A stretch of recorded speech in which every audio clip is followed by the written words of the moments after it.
racing. That is a brilliant manoeuvre. Oh!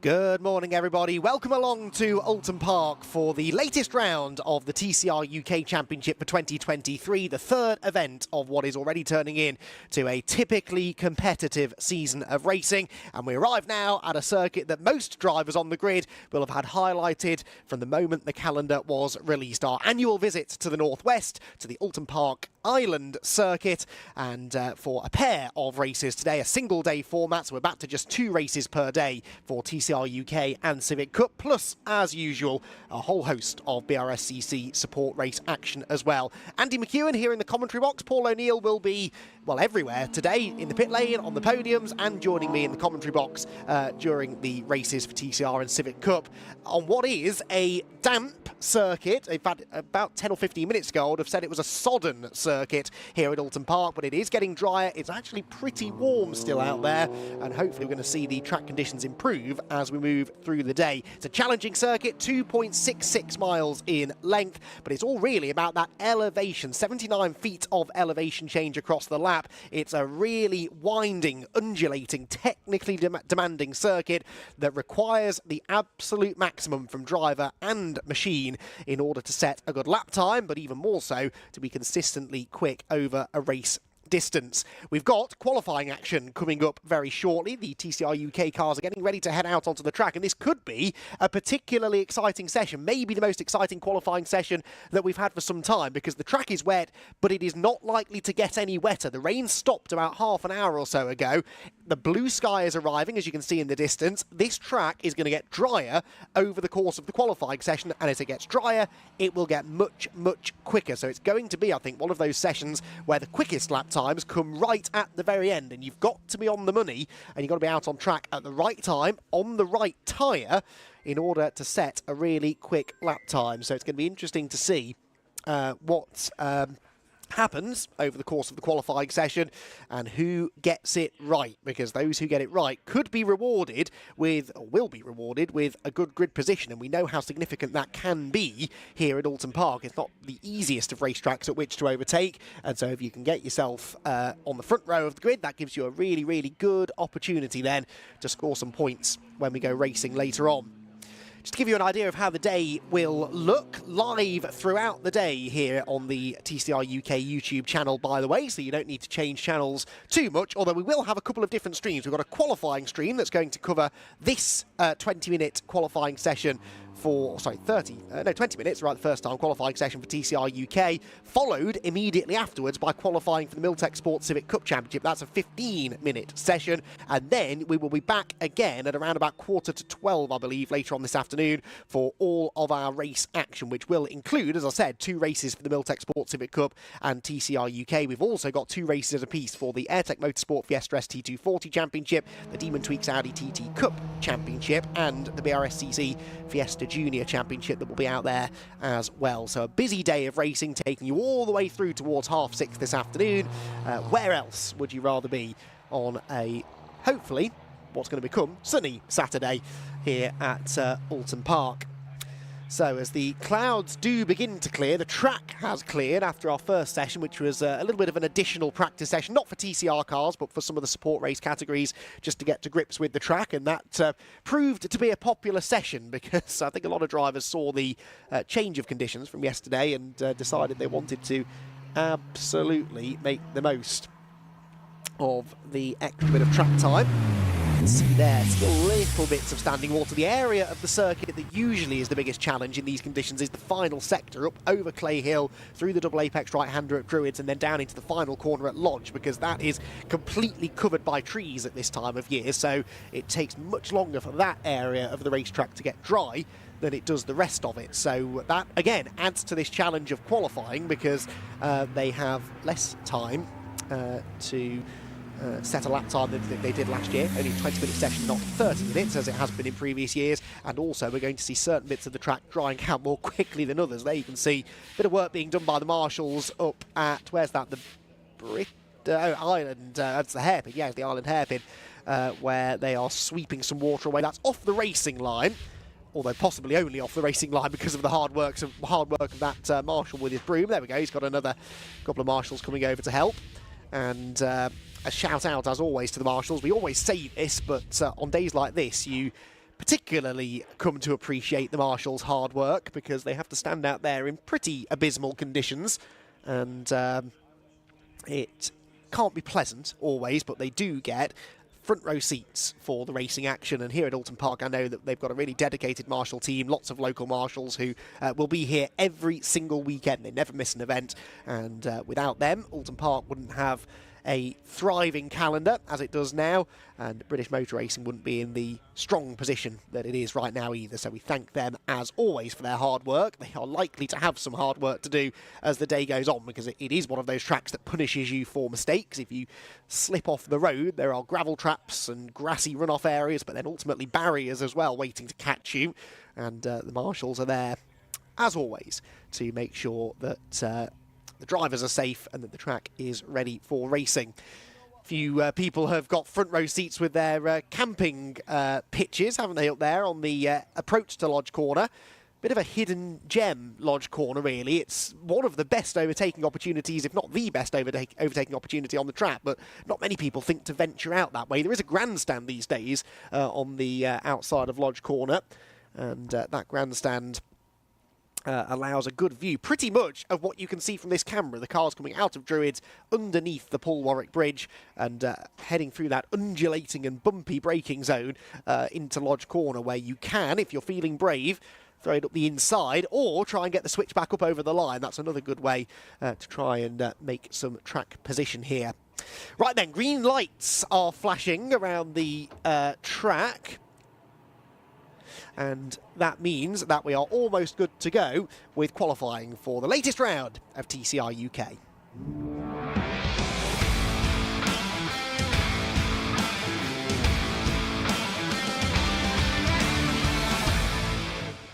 So cars leaving the track then, or leaving the pit lane, entering the track ahead of a 20-minute qualifying session then for round number 7 of the TCR UK Championship. As I said earlier on, unlike other rounds this year, just a double header this weekend, so just the 2 races, so no second fastest lap times to worry about. It's all about the outright fastest lap times. That sets the grid for race 1. For race 2, we have the top 10 finishers from race 1 reversed to give us the grid for that second race. So this is all about setting one quick lap, and the drivers now getting their first glimpse of the track conditions. Now, it's still very wet, don't get me wrong, but I'm interested to see if anybody braves the slicks at the end of the session, whether the track will get dry enough for slick tyres by the end of the session. I doubt it. I think it's probably still going to be a little bit too wet because, of course, it's not just a case of bolting the slicks on and immediately going quickly. You've got to get them up to temperature, you've got to get yourself into the groove, and that might take 5 or so minutes, and I doubt they're going to have enough time to do that. So I think this is actually going to be a case of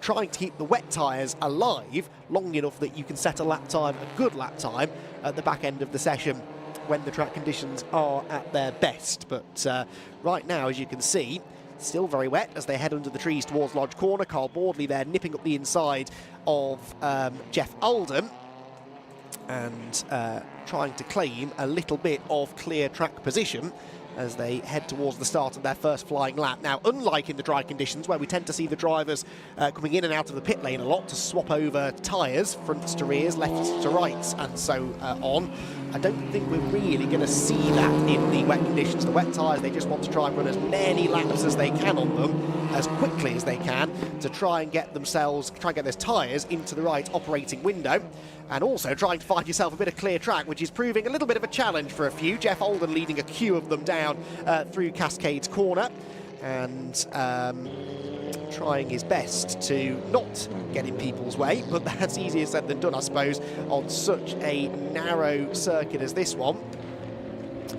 But anyway, through Lodge Corner they head. Jeff Oulton does now get out of the way of Callum Newsham, one of the drivers there that we also need to be watching out for today, because we know that Callum is hoping that he will have slightly better form maybe than he had at Snetterton, where the compensation weight after a really strong opening round of the championship for Callum meant that he was off the pace. They were complaining that they had very little top end speed as well at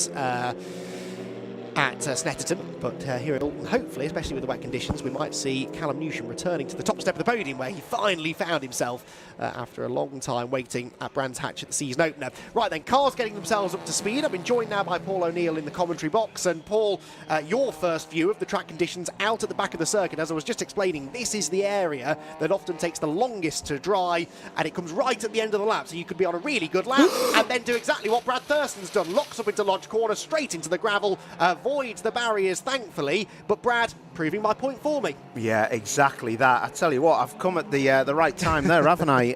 Oh, what a nightmare. It's just that you've got to break offline. It's too easy to say that when you're up in the comms box, but you've got to break offline for Lodge Corner. It's so wet out there, isn't it? Will Beach in the 27, leading that Gen 1 Cup, and he's right with Jeff Oulton. Red flags on show.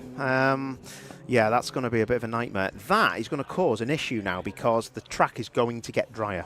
It is, exactly, and I've just been sort of making that point as well before you got up here, that this is going to be one of those sessions, isn't it, where the pole position time will be set probably after the checkered flag's gone out. It will be that final lap of the session that is going to be the fastest. So if you're working for one of the teams down there, if you're driving one of these cars, Paul, what do you want to do? Because you could go out there now and pound around and chew up a set of wet tyres, but ultimately these lap times are unlikely to be the fast ones. So is it worth waiting, do you think, and just going out for the second half of the session? Well, maybe. The difficulty is there was a lot of new tarmac down here at Oulton Park this weekend, so a lot of these drivers won't. I mean, Lodge Corner is one that's got brand new tarmac, so turn 1 I don't think has, but then Cascade, which is turn 2 down the hill and left, that's new tarmac, and then you've got the Knickerbrook chicane, that's new tarmac. And also you've got new tarmac going into Lodge, where Brad is just off in that 28. So the new tarmac is causing a bit of an anomaly with the setup of the car. I've been round here in the TCR car while it's been resurfaced, and also with other clients coaching, and the new tarmac causes a lot of head scratching with setup of cars. But going back to your question, I think they're going to have to be careful. It's no point in taking the edges off your wet tyres while it's going to get drier. The only problem is it going to be drier and quicker, or is it going to go into that greasy stage where it's just a nightmare? But whatever it is, I think you're going to have wet tyres on. Yeah, well, with this red flag now, I think there's more chance it will go to the sort of greasy stage, because it's going to dry naturally, the track, because the sun is shining down on it, but the cars aren't clearing the water off the racing line, are they? That's what usually takes it right the way through to a properly dry line. But of course, the longer we're under a red flag, the drier the track becomes, and so the drier it will then be by the end of the session. So it's only adding to the intrigue, this really, ahead of what was already likely to be a pretty intriguing qualifying session. But yeah, this will be a challenge for the drivers, particularly for those who are trying to score good points for the championship. And we will hopefully get cars back out on track again in the next few moments. So, red flag, early doors here at Oulton Park. We'll be back with more qualifying action in a few moments. Let it go.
Miles for the lead! Side by side, who's going to be the bigger man?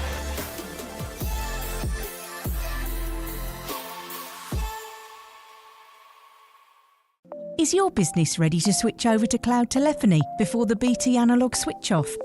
If you're not sure, you can get a telecoms and IT health check from Maximum Networks for free, covering broadband, phone systems, IT support and more. Arrange your free audit today at maximumnetworks.co.uk. Got so much weight on my shoulders, and have to knock me out, but I'm still holding the throne. You never know till it's over. You want an honest man, but you don't understand. I won't be here when you wake up again. You want an honest man, but you don't understand. I won't be here when you wake up again. You want an honest man. Next year, BT switch off their old analogue network for good. Make sure your business is ready to switch over to cloud telephony. Get a telecoms and IT health check from Maximum Networks today, for free. Future-proof your business now. Arrange your free audit today at maximumnetworks.co.uk.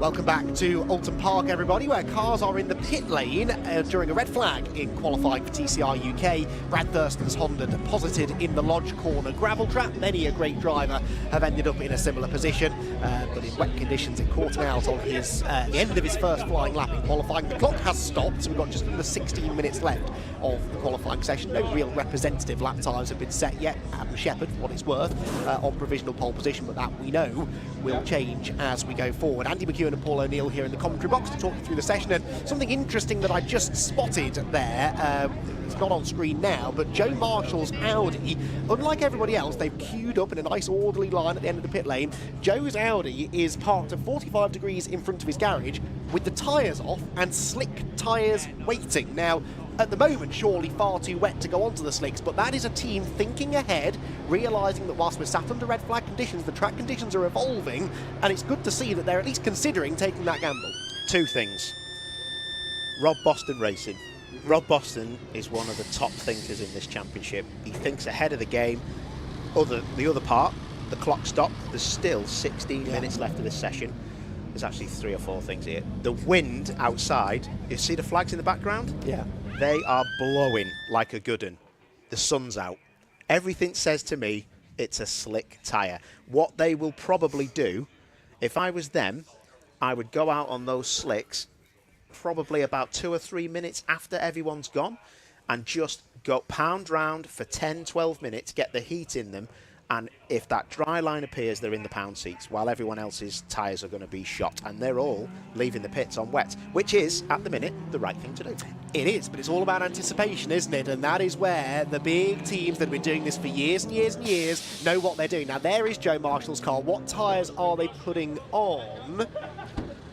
They're still wet, I think. I would say they're wet. Yeah. So the slick tyres were waiting, I think, just the other side of the car, but they look still like wet. But hey, it was worth taking the tyres off, then if you do decide to go to the slicks, you can get them on much more quickly. They've now decided, no, we're going to stick with the wets. They'll lose a minute or so waiting for everyone else to go out. But hey, he'll be in clean air, at least, whereas everyone else, as we saw, was jockeying for track position beforehand, weren't they? So good heads-up thinking there from Rob Boston Racing, because Joe Marshall, he's one of those drivers, most definitely, who I would say is in championship contention at the moment. He had a really solid run at Snetterton last time out, scored some decent points, and Joe Marshall currently sits 4th in the championship standings, but that is before any drop scores are allocated.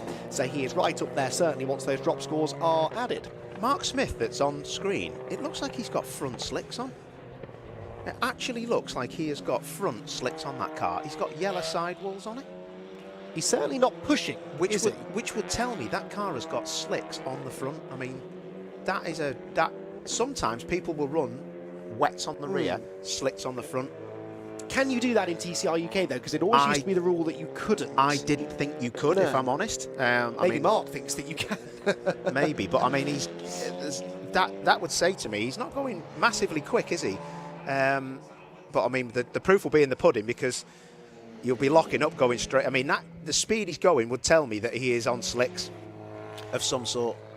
You're right, I can see the yellow sidewall on the front tyres, and he is definitely, I mean, look, compared to Brad Hutchison in the background, who is full commitment through Druids Corner, Mark Smith is tootling around. Let's wait and see if he heads for the pit lane. Oh, my word, as Hutchison just finds a gap up the inside. But there you can see visibly the speed difference, so either Mark's got a problem, and the yellow sidewall's on the back. I think he's on slicks all round, Paul. Wow, I think he's going to come into the pits, because that is he? No, wow. I tell you what, he's a brave man.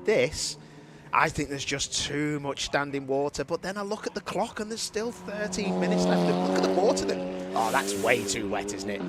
Brad Hutchison in his 17 Bondit car, he is lit. But all it takes is for us to get 5 minutes of slick running at the end of the session, and Mark Smith is in the pound seats, because the others, if they come in and change tyres, they will change onto cold slick tyres. Have 2 cars just gone missing from in front of him? Have they just gone straight on at the hairpin? Quite possible. And they were all told, if they do that in the driver's briefing this morning, that they have to then do a full loop around the Island Bend and the Shell hairpin. They're not allowed to just do a 3-point turn and head back on, so that will cost them a fair chunk of time, especially if they do it in race conditions. Right, anyway, whilst we ponder what's going on with Mark Smith, we'll put that to one side for now and focus on those that we know are on the right tyre for the conditions right now, and that is the wet. And Brad Hutchison, definitely one of those drivers. Hutchison hasn't set a lap time yet, but he's put in a personal best sector. Carl Boardley, meanwhile, about to cross the line. He's gone purple in sector 1 and goes to the top of the times now, a 1:34.0. There he goes, look, in towards Old Hall Corner. And Carl Boardley, who was so strong here at Oulton Park a year ago, still winless in 2024, goes to the top of the times. Belter that, isn't it? I mean, that's a good time, that. Usually you're about 10 seconds off a dry time. I think that yesterday people were reporting 25s, 25.2s in the dry yesterday. So, and I think that if it was dry, then maybe we would beat the 25.9 that you're showing me. That is the record for qualifying pole last year. Yeah, Bruce Winfield, the race and qualifying lap record holder. So 25.9 was a fast lap time in the dry. Now, we know these new tyres for 2024 generally have been quicker, so we would probably expect them to get down into the low 25s in dry conditions. Right now, we are in the low 34s, but are we going to see further improvements? Well, not from Boardley at the moment. He's not improving in the first sector on this lap, nor is Adam Shepherd, who has jumped up into 2nd place on the grid. Callum Newsham 3rd, and Darren Lewis 4th quickest at the moment, only 6/10 slower. Someone else has gone down the escape road, I think, up at the Island Bend. Such a tricky braking zone that is, isn't it, up at Island Bend? It's bumpy, especially in the wet. We saw from Brad Thurston, easy to lock the front tyres. Yeah, it's a real difficult place. That you have to brake in the dry over the crest. You have to get over the crest and then brake. But when it's wet, you're obviously braking earlier. And Darren Lewis just coming over the line. Not like he had a bit of blue smoke at the back of that, but it might have just been a bit of wet. Let's hope so. He crosses the line and doesn't improve. Now, into the pit lane has come Callum Newsham. They're taking tyres off Callum Newsham's car, and I think they've got slick tyres waiting. So I think Callum is going to be the first of the next driver maybe, to blink and go onto the slicks. Mark Smith, who we suspect is on slicks, his best lap at the moment, a 2:07.5. 33.5 seconds off the current pole position time, but I would be fascinated to see what Callum Newsham can do if they take that slick tyre gamble. Yeah, that sun is strong now as well in the pit lane.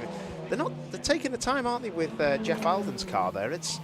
I know that car's got wet tyres on it in a minute. Anything that's got the blue sidewalls on it or blue Goodyear logo is a wet tyre, and yellow is the Goodyear slick. So yeah, let's see what happens on the timing screens. There's not massive amounts going on. Newsham was green in sector 1, and then he bailed for the pits. So yeah, Shepherd's coming now, isn't he? No one's improving though. No one's improving in sectors, which tells me we've got to that transition point now where the wets are not going to go any quicker. If you're confident you're not going to bin the car by sticking slicks on it, surely with almost half the session to go, it's worth the punt, no? I would say so, but I still think there's still you're only going to go quicker if you put new wets on. The new wets have got such an edge on them that they will turn you in. But that looks like, to me, that's a set of wets going back on. It is, isn't it? Right, they're sticking used wets on. So that is a used wet. Maybe it's that greasy. Maybe it's that greasy that it's a real struggle for the new wets to have any bite. So the greasy stage now, that's probably a good call, that to use a scrubbed wet, what we call a scrubbed wet, and it's more like an intermediate. Joe Marshall, who is just behind our camera, is also having a tyre change. I'm looking at that out the window. I think they might be doing the same thing, so I think you're onto something there, Paul. I reckon that is what they're doing. Now, Carl Boardley, still fastest, hasn't improved his lap time, but on the previous lap, his second and third sectors were faster than anyone else has been all session. It didn't, in the end, yield an improved lap time, but he has still got some decent pace out there. Here he comes into the hairpin. He's got Darren Lewis and Adam Shepherd ahead of him. Adam Shepherd, the championship leader after Snetterton. Decent little lead that he's got before those drop scores are applied over Callum Newsham in second and Carl Boardley third. Boardley only 4 points adrift of Callum Newsham at the moment in the championship standings, but these are at the moment the two fastest cars on track, the two Cupra Leon competitions, and Carl Boardley's car number 1 catching these two but not improving at the moment on this lap, nor is Adam Shepherd, and the same is true in the middle sector, so they are now struggling for lap time. Yeah, the other thing that is a problem as well is that they'll be coming in the pits to take pressure out the tyres. As it gets drier, as the tyres start to slip across the greasier surface, the tyre temps go up, the pressures go up, and the car will lose front traction and rear traction as well. So he's having a cool down, isn't he? Yeah. Look at that. He's looking to cool down his tyre. Now he's going to go for it. So he is struggling with a bit of temp. So he's going to now try and stick one together, Carl Boardley. Well, let's see what he can do then. Up and over Deer Leap he goes. He can give us a guided tour perhaps around the Oulton Park Island circuit. He's backed off to get himself some clean air and barrels off towards Old Hall Corner. Paul, you've driven more laps around here than most. Talk us through a lap. Yeah, done a bit around here, so you don't want to be rattling them curbs, and Carl doesn't do that. That's the exit Old Hall. Down the avenue now, down to Cascade. This is down into 4th gear in the dry.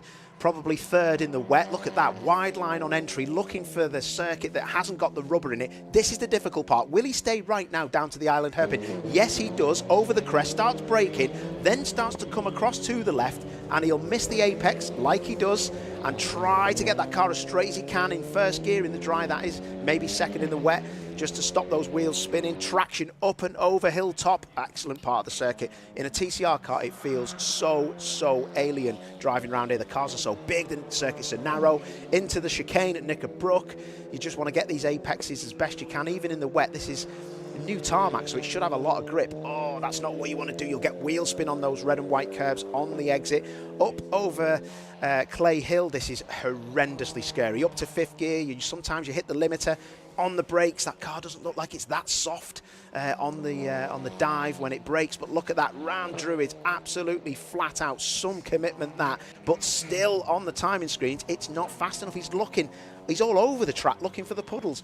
Down into Lodge, this is 3rd gear, let the car roll in, let the front axle do the talking, and it isn't doing the talking for Carl Boardley at the minute. Well, let's see what the lap time is there. Remember, a 34.0 is his current benchmark. That lap of 34.4, so about 4 tenths off the pace. However, Callum Newsham has just pumped in a personal best in the 1st sector, and so has Joe Marshall. The two cars that we've seen in the pit lane for a tyre change, we believe they've both gone for a scrubbed set of wet tyres, and they are going quicker than they have been so far in the session. Adam Shepherd just did a personal best in the 3rd sector on his previous lap, but it wasn't enough enough to improve his lap time. But the next car across the timing line will be Callum Newsham, and he's being followed, I think, pretty closely behind, maybe, by Joe Marshall. Let's see what Newsham does. Across the line he goes, doesn't improve. A 35.0, half a second off his previous best. That's not what I expected. I really didn't expect that. That last sector, the tyres must have just got so energised and hot that they just didn't give him the bite he needed in Druids and also at Lodge, the last corner.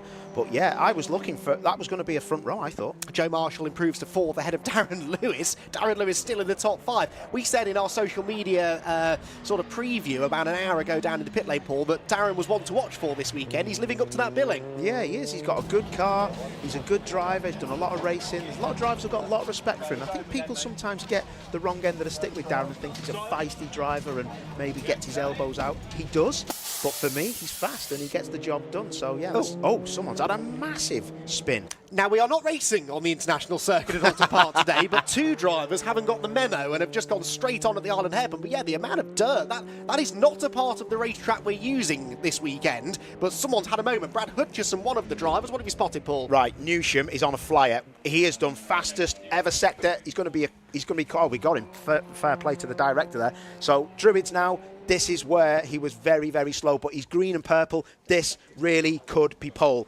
Can he get it? Look, it breaks offline. Callum Newsham, this car, this weather, this is perfect for him. Got his first career pole position at Brands Hatch earlier on in the season. Can he back it up with another one here at Oulton Park? Over Dear Leap he comes. Personal best first sector. Outright fastest second sector. Second fastest on the timing sheets. 31 thousandths of a second, all that separates him from career pole position number 3, but he is on the front row provisionally. The top 3, Paul, covered by 3/4 of a tenth of a second in the wet. That is particularly impressive. Wow, that is absolutely nothing, is it? That is really, really impressive. But that's not going to count with a bit of track limits.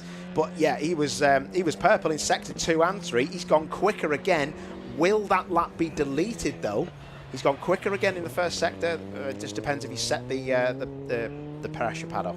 So they are monitoring track limits at Old Hall Corner, Cascades and Lodge. They're the 3 places they're monitoring the track limits. That was Cascades that we saw him drifting very wide over the edge of the road. So we'll keep an eye on the timing tower. For now, though, Callum Newsham is pumping in some good sectors. He drops down through the Hislop chicane into the tricky off-cambered right-hander at Knickerbrook Corner. Misses the tyre stack on the apex. Accelerates over Clay Hill. This is where sector 2 ends. And we'll momentarily see if he's continuing that form. Well, it's a 35.7 as Mark Smith has pulled off, I think, maybe on the exit of Cascades. I don't know. That looked like the car was rotating just as it come into shot. Yeah. And still on those slick tyres, isn't he? So that's not really worked, has it? Lucky boy. They do look slick, them, don't they? Yeah. He's been driving around at 2 minutes and 1. It was worth a try, wasn't it? But Callum going to finish this lap off. He's yellow in the middle sector. What is this going to? What's this going to do for him? Let's see, across the line, he's to find 31 thousandths of a second. Can he do it? The answer is no, a 34.5. So lost time again in that final sector. He does seem hit and miss in the final sector, doesn't he? Mark Smith, meanwhile, back underway. As you said, Paul, a very lucky boy not to have damage done to the Gen 1 Cupra. Spinning at Cascades Corner usually ends up with a fairly expensive repair bill, but he's done well to avoid that this time as Callum Newsham heads through the same part of the circuit and uses about the same line that he did through Cascades a lap ago. Yeah, but they're all the tyres are starting to overheat now for a lot of these drivers. They're all over the place looking for those puddles to cool that soft rubber that sits on top of these Goodyear carcasses. Out of the Island Hairpin he goes, then bone dry actually on the traction zone out of Island Hairpin, so I just spotted that on the camera there. It is starting to dry out, but just a little bit too late with 1.5 minutes left in the session. Further behind, by the way, we spent a lot of time talking about the top 5. That's Boardley, Newsham, Shepherd, Marshall, Burks and Lewis. Brad Hutchison is 6th, Luke Sargent 7th in their pair of Cupras. The returning Will Powell in his Honda is 8th, but he will start from the back of the grid anyway because that's a different chassis from the one that he raced at Brands Hatch at the start of the season. And then the first of the Gen 1 Cup drivers, that's Will Beach, who is 1.1 seconds quicker than Rick Kerry, those two having had these brilliant battles already this season in the Gen 1 Cup. Then it's Steve Laidlaw again returning at the wheel of a Hyundai. What have you spotted? Right, okay, so while we're watching Callum Newsham, an outlap has just happened for Shepherd and he's done 2 green sectors in the sectors that he's actually been counted on. So to go green and not be far off, 117, there's Shepherd. Excellent stuff from the director again. So now we're going to see, oh, it looks like it's got no front end, that car, but what is it going to be? It's a 27.3, which is quick enough to give him a decent lap time or start it. Let's see. It will likely be his last attempt here, I think. Oh, Will Beach in the gravel. No, and he's stuck in the gravel at Lodge. And that will be Adam Shepherd's chance of pole position gone, surely, because there'll be a yellow flag out now at Lodge Corner. Callum Newsham, by the way, having 2 lap times disallowed, but has just gone personal best in Sector 1. So the 2 laps that we saw him run wide at Cascades, he has now been pinged for track limits. But Adam Shepherd, outright fastest middle sector, but is that yellow flag at Lodgeport going to scupper him? It's red. It's gone red. What a disaster. Shepherd will see that. He will be devastated. And that is the checkered flag, I think. Yeah, that will be session over. So it will be Carl Boardley, who'd have thought it, on pole position. So Carl Boardley maybe can count himself a little bit lucky there at the timing of the red flag. He maybe owes Will Beach a drink. But anyway, Carl Boardley will be starting, provisionally anyway, from pole position later on this afternoon for the first race of the day for TCR UK, with Callum Newsham alongside him. And we've got those top 4 in the championship, locking up the top 4 positions on the grid. Will Beach will still be the best placed of the Gen 1 Cup cars, with Rick Kerry second and the returning Stuart Lyons, who has raced, of course, in TCR UK in the past, the now boss man of TCR UK, the 3rd fastest of those drivers. Here then is the order. It is going to be Carl Boardley on pole position here at Oulton Park by 31 thousandths of a second in the end over Callum Newsham second, if that lap stands anyway. But even so, he should remain ahead of Adam Shepherd, who was on for pole position had it not been for the red flag. Joe Marshall-Burks was 4th, Darren Lewis was 5th ahead of Brad Hutchison, Luke Sargent and Will Powell, with Will Beach in 9th position, the first Gen 1 Cup entry, ahead of Rick Kerry. Those two set to continue their ongoing battle for Gen 1 Cup honours. Then it was Steve Laidlaw and Stuart Lyons, with Jeff Oldham 13th and Mark Smith in 14th place. Brad Thurston, meanwhile, never set a lap time because, of course, he also went off at Lodge Corner and brought about the first of the 2 red flag periods.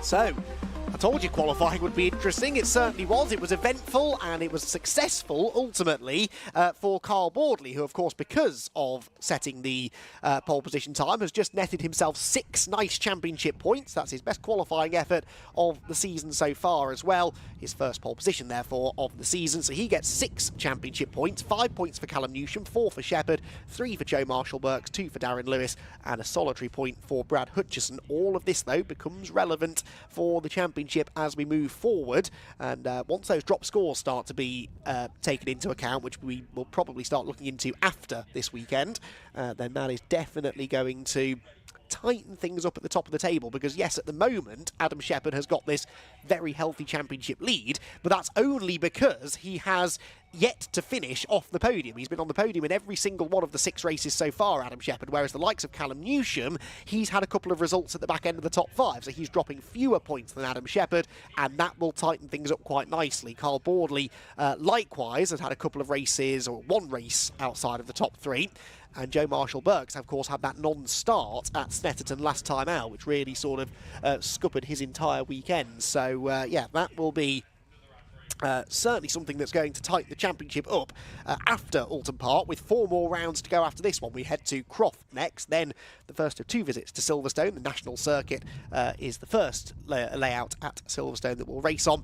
Then we head to Thruxton, and then we finish back at the home of British Motor Racing on the Silverstone International Circuit at the end of the year.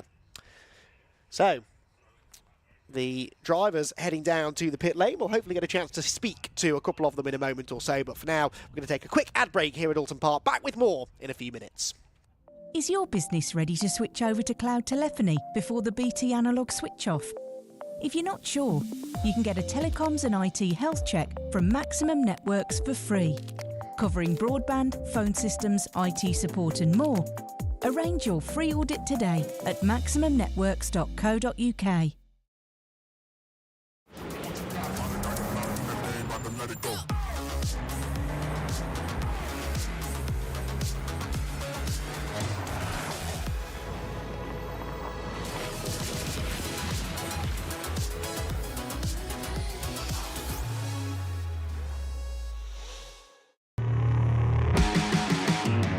Got so much weight on my shoulders.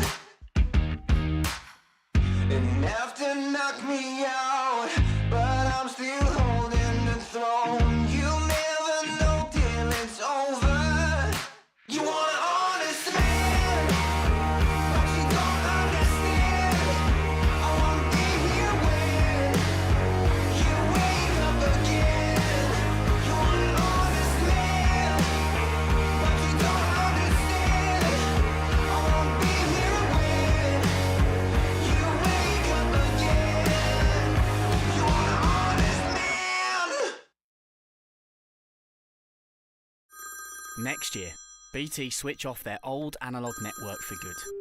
Make sure your business is ready to switch over to cloud telephony. Get a telecoms and IT health check from Maximum Networks today, for free. Future-proof your business now. Arrange your free audit today at maximumnetworks.co.uk.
Wowzers. Well, that was pretty impressive stuff, that was. Summer's back. Carl Boardley's back. Pole position, mate. Must be made up with that. What a lap. Yeah, good. Really good. First time we've sort of driven the car in the wet with the settings that we've adopted for this year. And it, all seemed to go to plan. Got a couple of good laps in, or what I thought were good laps, and yeah, just stroked it home. Yeah, like you say. Don't know about the summer, but who knows? Talking about summer, was there ever a cross in your mind thinking, need to be on a slick here? Because some people did try it, but it just wasn't the time. I didn't realise people would actually try it. I was game, but big man behind me was having none of it, was he? So no, it was a case of, because it's quite a short session, you'd have never got slicks on and got enough heat into them to then push, but. Another couple of laps, it would have probably been the tyre to be on, but it was always going to be a wet session. So, was you on the brand new wets, or did you go for scrubbed? No, I went for some wets that we'd already done about 15, 20 laps on, because I felt it, probably come in a little bit better for what I wanted. So that's what we went with, and just stuck with the same set for the whole session. Did see that you were looking for wettest part of the track. Some people didn't do that. The pressures looked like they were going through the roof for some people, but you really have to be careful here, don't you? Oh, 100%, yeah. It's all about managing the tyre, isn't it? And, just making sure that you've got the tyre underneath you when you need it. And like you say, yeah, just hunting for some wet bits and pieces just to keep the tyre pressure under control and the heat under control, and then, go for another push lap once you'd, got the tyre back under control. Yeah. Sorry, I'm just looking at Callum Newsham here getting fired into scrutineering. I didn't realise that we were right across the front of scrutineering. Was you on a dry setup then, did you say, or was you on a wet setup? Because that could be a problem, can't it, for technicalities? Sometimes people fire fire wets on, they wear down, and they end up being a bit of a void of the ride out. Yeah, some people will make that mistake, won't they, and be full foul of the roller. But no, we've got enough about us to know that when we put those tyres on, we've got to lift it up a little bit. So that was about all. We just made a little adjustment to the front. Other than that, we basically went with dry settings and put the wets on. Yeah. What's going to happen? Last question. What's going to happen in the race? It's going to be dry, isn't it? I think it's going to be dry. So yeah, we'll go right back to a dry setting. I think we had the pace we needed yesterday. So get off the line and go from there. Yeah. Top man. Tell me what you got to do now. You've got to go and get weighed, haven't you? I've got to go and get weighed and see how many pies I've eaten between the last round and this one. Have a good one, Carl. Well done. Top work from the team. All right, cheers, mate. Perfect. Well, there's your pole man. Right, let's go and see. Callum Newsham's just sat in that car. He qualified P2. I think anyone from P4 really could have been on the pole. There was definitely a lot of purples and a lot of green sectors coming. Let's quickly grab Will Beach if we can. Will's just in front of us. Will, just come this way, fella. Just get away from that noise. You must be happy and very sad, because I think you are on the pole for the Gen 1 Cup, but bit of traction issues into the last corner lodge. Well, yeah, I don't know what happened, really. I hit the bit. I was going slower than preparing myself for another lap, and he just snatched and went left, and that was it. Then I thought it was going in the barrier, and I just managed to keep it out. Maybe a bit of brake bias or something like that. I'm sure the team can have a look. I think the tyres were going off the lap before. So, do you know what I mean? So I don't know if that had anything to do with it. Looks strong though, mate. You must be happy with that because you've not really done massive amounts of wet running in the Golf. I've only ever done it at the test media day, so yeah, pretty pleased with that. Top man. Listen, we'll let you crack on. But last question, actually. How is the race going to pan out for you? Because the testing has been dry, isn't it, here? But you've shown good speed. Yeah, we were pretty strong in testing yesterday, and so it'd be nice to get a new set of slicks on and move forward. Overall win. Oh, yeah, I love one. Good man. Excellent stuff. Well done, Will Beach, in the Gen 1 Cup. Let's see if there's anyone else around that I can speak to. No, right, let's go and walk down because we need to speak to second and third. So we had Callum Newsham in second and Adam Shepherd was also in third place. I know the drivers, are last thing they want to see is me. It's a bit of a weird one. We got Fiestas out at the minute. Let's just walk past these guys. Sorry, fellas. Hello, mate. How are you? Don't you be giving me any grief. Nick Mason. I used to do a bit of driving with his son. I'm going to get Callum Newsham over. He's going to come over for us. Let's get away from this noise. Oh, would you mind switching that off? What a lovely... Your team are so nice. They've switched off your overheating engine fan for us, which is lovely, isn't it? Yeah. You must be made up, mate. Yeah. Actually, no, you mustn't be because you could have been pole. Yeah, well, on that last lap, I was a 10th up out the first corner, and I lost it all at Cascades. So yeah, but we stayed out on use wets the whole session, same wets. So. Yeah, it was interesting. I did see some people coming in to maybe come off the new wets and stick some scrubbed on. It was definitely scrubbed wets, wasn't it? What's the difference? Just tell people at home why you would be on a scrubbed wet and why it would be better than a brand new one. Because the scrubbed wet there's less rubber on it, so the more you go out on a dry track, it almost turns into like a soggy slick, if you to say. But with full wet, you need it to dispense all the water. If there's loads of water on the track, but there was hardly any at the end there. It was like an intermediate, wasn't it? It was actually quite nice. Did it ever cross your mind to go slicks? Yeah, but I'm glad you didn't. Yeah, I'm glad I didn't. Yeah, that would have been a bad move. There's a few people who tried it, mate, and they were driving around very slow. But if there was another red flag and a bit more of a stoppage, it looks pretty drying now, doesn't it? Yeah, but I think rain's meant to come at 12 again. So just before race 1. So let me just quickly check my weather app. Are you joking? Well, I look at Met Office. What do you look at? Oh dear, I just look at my phone. Can't say I mean. Oh no, it's not. It's going to be windy. Really? Yeah, the Met Office are lying to you, mate. Oh well, never mind. Top man, well done. Excellent effort. Good stuff. Well done, Callum Newsham. Let us go and find Adam Shepherd, who is down the road here. P3 is a decent effort. Steve Laidlaw in the 100.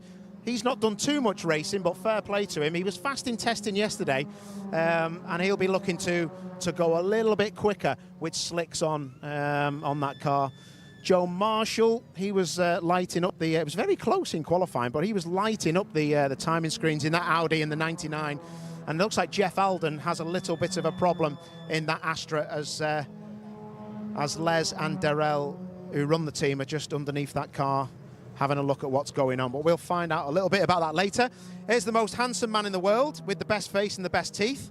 Adam Shepherd, I don't fancy you, mate. I'm already taken. But you nearly had the most handsome lap ever. It was going to be pole, wasn't it? Yeah, we was a long, long way up. I think we was looking for about a second up. First time I've ever driven the car in the wet. Wow. So we had no idea what we was doing. It was just a big guess. And it weren't quite there, so we came in, tweaked it, went back out, and it was a lot better. And then we was way up, we was looking for pole quite comfortably, and then red flag, but 2 corners to go. But that's motor racing, it happens. Yeah. What about, you seem to be out of sync with everybody else. Did you come in and do something with pressures, or change tyres, or go scrubbed fronts, or something happened? No, we just, we went low with pressures, it didn't work. We went up with the pressures, and it was so we were just kind of working out what to do with the car, really. And then when I'm out there, I can see it drying. So I'm like, do I stay out longer and go for the driest lap, or do you put new tyres? So it was, I don't really know what the others done. We just done our own thing. I'm quite pleased with that. Obviously gutted that we didn't get pole, but first time in the wet, max ballast. It's, it's not too bad. Talk to me about this compensation weight. It's a good thing, isn't it, for the championship, but this is a difficult place to lug it round. That's probably really helped you in the wet, isn't it? Oh, I'd rather without it, to be honest. But Yeah, it's 40 kilos, so obviously it's a lot of weight to stop when you're doing 130 mile an hour and carry around corners. But it's part of the championship. Everyone carries it at different points in the year. We had 30 at Snetterton and 40 now, so it swings around about as everyone goes through it with their up the front. Just got to see how it goes, haven't you? Just quickly, what's going to happen in this race? Done a bit of testing yesterday. Should know what the circuit's got to offer with slicks on. Yeah, we were quickest yesterday in the dry, so we were kind of hoping for a dry qualifying, really. Car wasn't quite in the window still. We're still learning with it. It's only the third time we've raced with it this weekend. So the bumpy circuit was sending the car a bit lively. You think it's lively normally. You should have seen us yesterday. It was a bit of a mess, but not a mess. It was just a bit of a handful. But yeah, we'll see. I think our pace in the dry is good enough to win, but it's hard to overtake here. So we'll see how we go. So you get on. Last question. New tarmac down at most corners.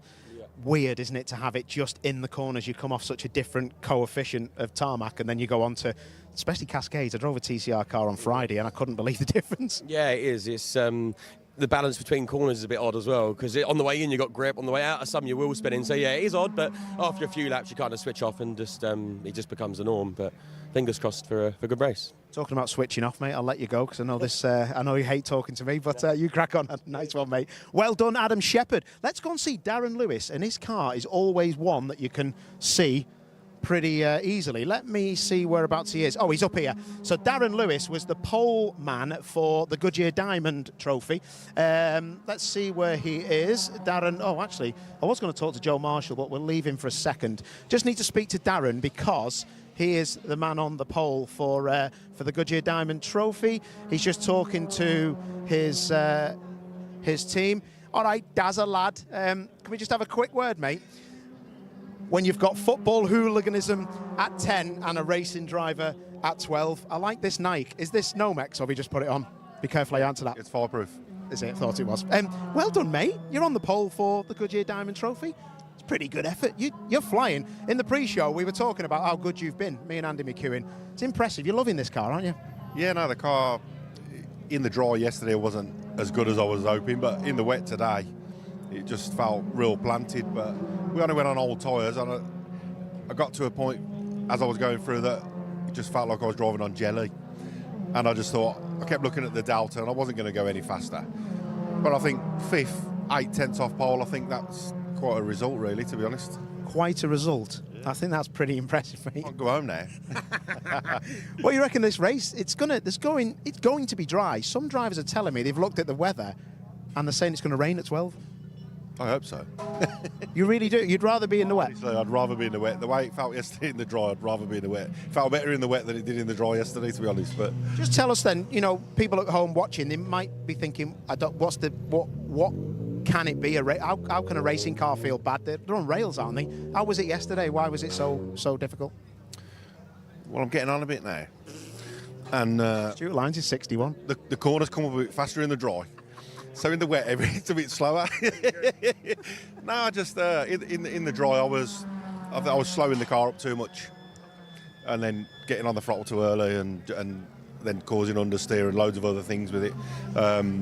But in the wet, then it's, you know what it's like in the wet in a race car. You want to be smooth, and I think I drive the car well smooth. But these things in the dry need to be a little bit aggressive, I think. But I just need to work on my dry pace.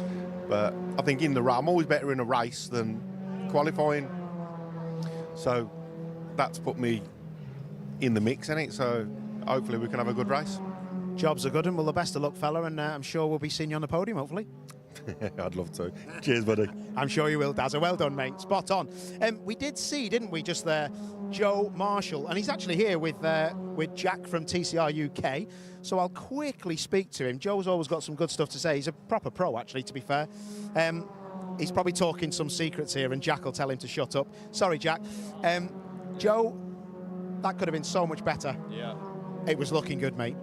It felt, when we first got out of the pits, it felt really good. I thought, right, here we go. We got out on old wets. I thought, right, here we go. Then put the new set on the front, and then nothing changed. It just felt like I had old wets on again. We had the similar setup to Snetterton Media Day, where we were really, really quick in the wet, and I think it wasn't wet enough. And by the time we put the new on the front again, it was too dry. So it's just a bit of a bit annoyed, to be honest, because the car is quick in the wet, and I like the wet. So, but it's 4th ain't bad. We still race from there. Typical Rob Boston. I seen you sat in the pits. Was you waiting for everyone to go, or was you thinking slicks maybe? It looked like the slicks were lined up, and it was, in my eyes, it was the right decision. But the pit lane open, and it was like, nah, we got to stay on wets. It looked like that. Well, I come in and goes, I think it's dry, Rob. He went, no chance. I went, no, I think it is, mate, honestly. So we were going to put them on. I thought, oh, do we need to play it a bit safe here? At least get a lap in. And by the time I got a lap in, I was just only improving a 10th, and I couldn't go any quicker. I was like, I'm just burning my tyres for no reason here, so I just boxed. It said P4, so I was like, right, we'll deal with that in the race then. So just get a good start, and then, yeah, battle with the top 3 then. Fast in testing yesterday, got the speed to be winning this race, mate. Where's going to be the places to overtake? Nowhere. What we're going to do is drop back to P10 and then get reverse grid pole for race 2. No, you could. I mean, it is hard to overtake around here, don't get me wrong, but there is places where you can. So, yeah, if I show my nose somewhere, then, yeah, we'll go for a move. Super. Well, send my best to the team. I thought they did a great job. And tell your brother, he just always keeps looking at me. Every time I see him, like, we have this weird, you know, we wink at each other and stuff. And look, hello, mate. He's proper strange, him. Yeah. Well, to be honest, he goes, does Paul know me? He goes, yeah, he knows you. Well, he winks at me all the time. I goes, oh, it's not what they don't know, mate.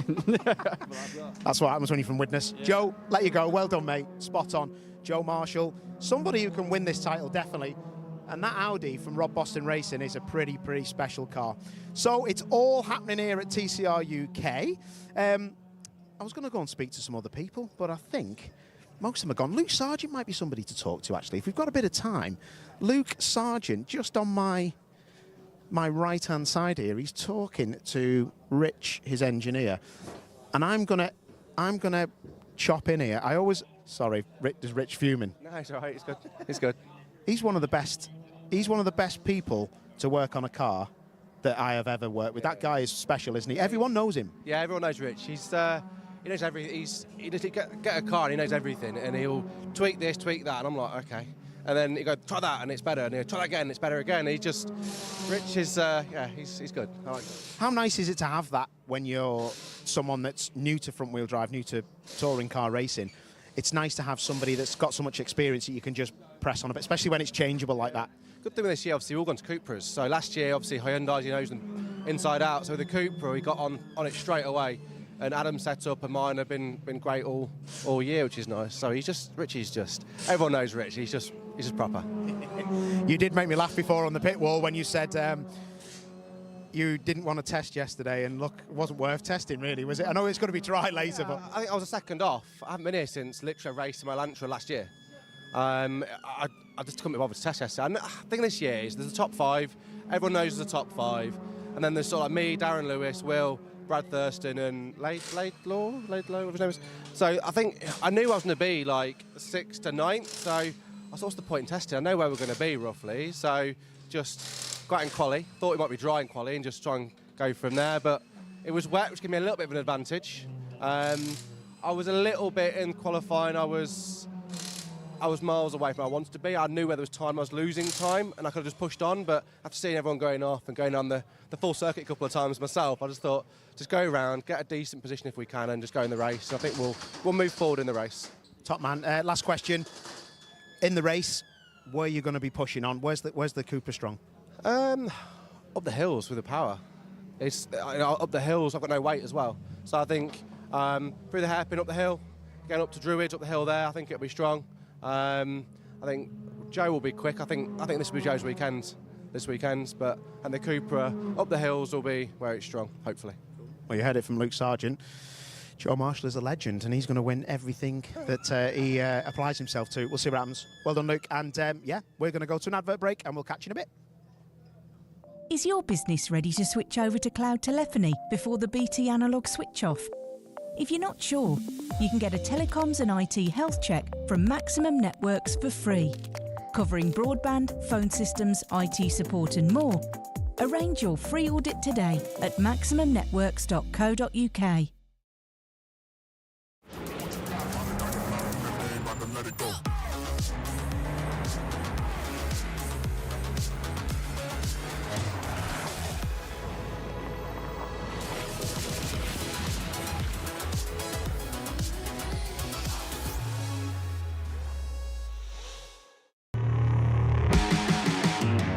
Got so much weight on my shoulders.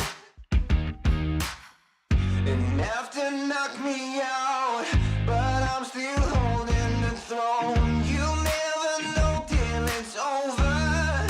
You want an honest man, but you don't understand. I won't be here when you wake up again. You want an honest man, but you don't understand. I won't be here when you wake up again. You want an honest man. Next year, BT switch off their old analogue network for good. Make sure your business is ready to switch over to cloud telephony. Get a telecoms and IT health check from Maximum Networks today, for free. Future-proof your business now. Arrange your free audit today at maximumnetworks.co.uk.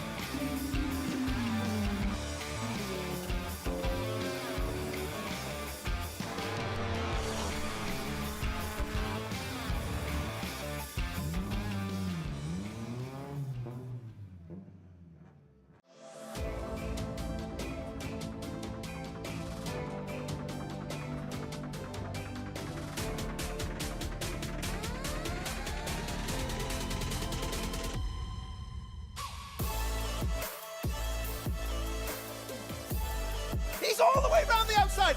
Miles for the lead. Side by side, who's going to be the bigger man?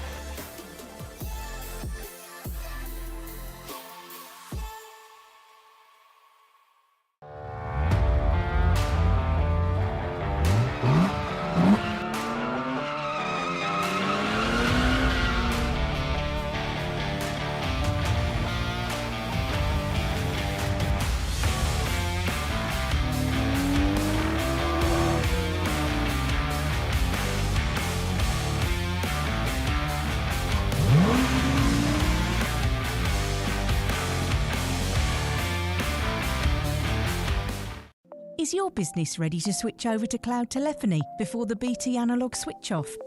If you're not sure, you can get a telecoms and IT health check from Maximum Networks for free, covering broadband, phone systems, IT support and more. Arrange your free audit today at maximumnetworks.co.uk.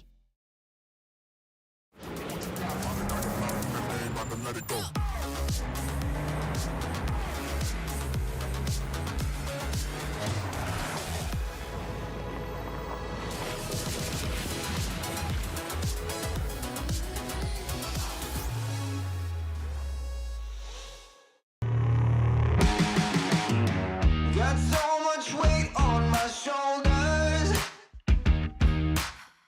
enough to knock me out, but I'm still holding the throne. You'll never know till it's over.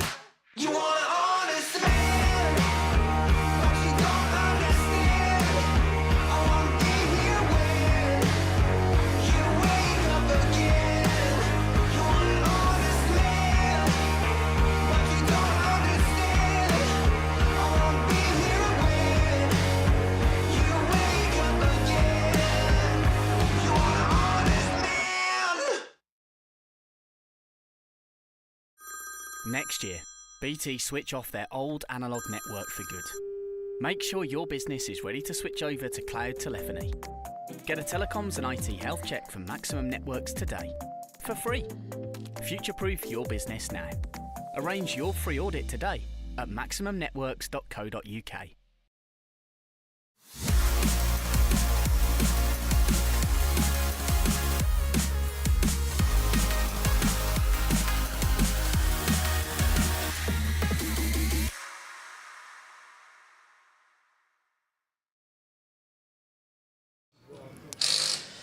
It is everybody's favourite Opel Astra driver. Have I got that right, Jeff? I'm the only Opel Astra driver. That's what I meant. Yeah, thank you. It is an Opel Astra, isn't it? It's not a Vauxhall Astra. Is that because it's left-hand drive? I think because it came from Germany or somewhere like that. So yeah. Good answer, mate. Good answer. What's been occurring, mate? There is a lot of things going on at the front of your car. We had a small problem with the engine mount snapping, and then the turbo pipe came off, so we couldn't go any faster. Devastated. So we only got one lap in, but hey ho, such is life. We'll still get out there for the next race. So at least you've saved some wet tyres, fella. You're going to obviously be on slicks for this race, aren't you? Hopefully.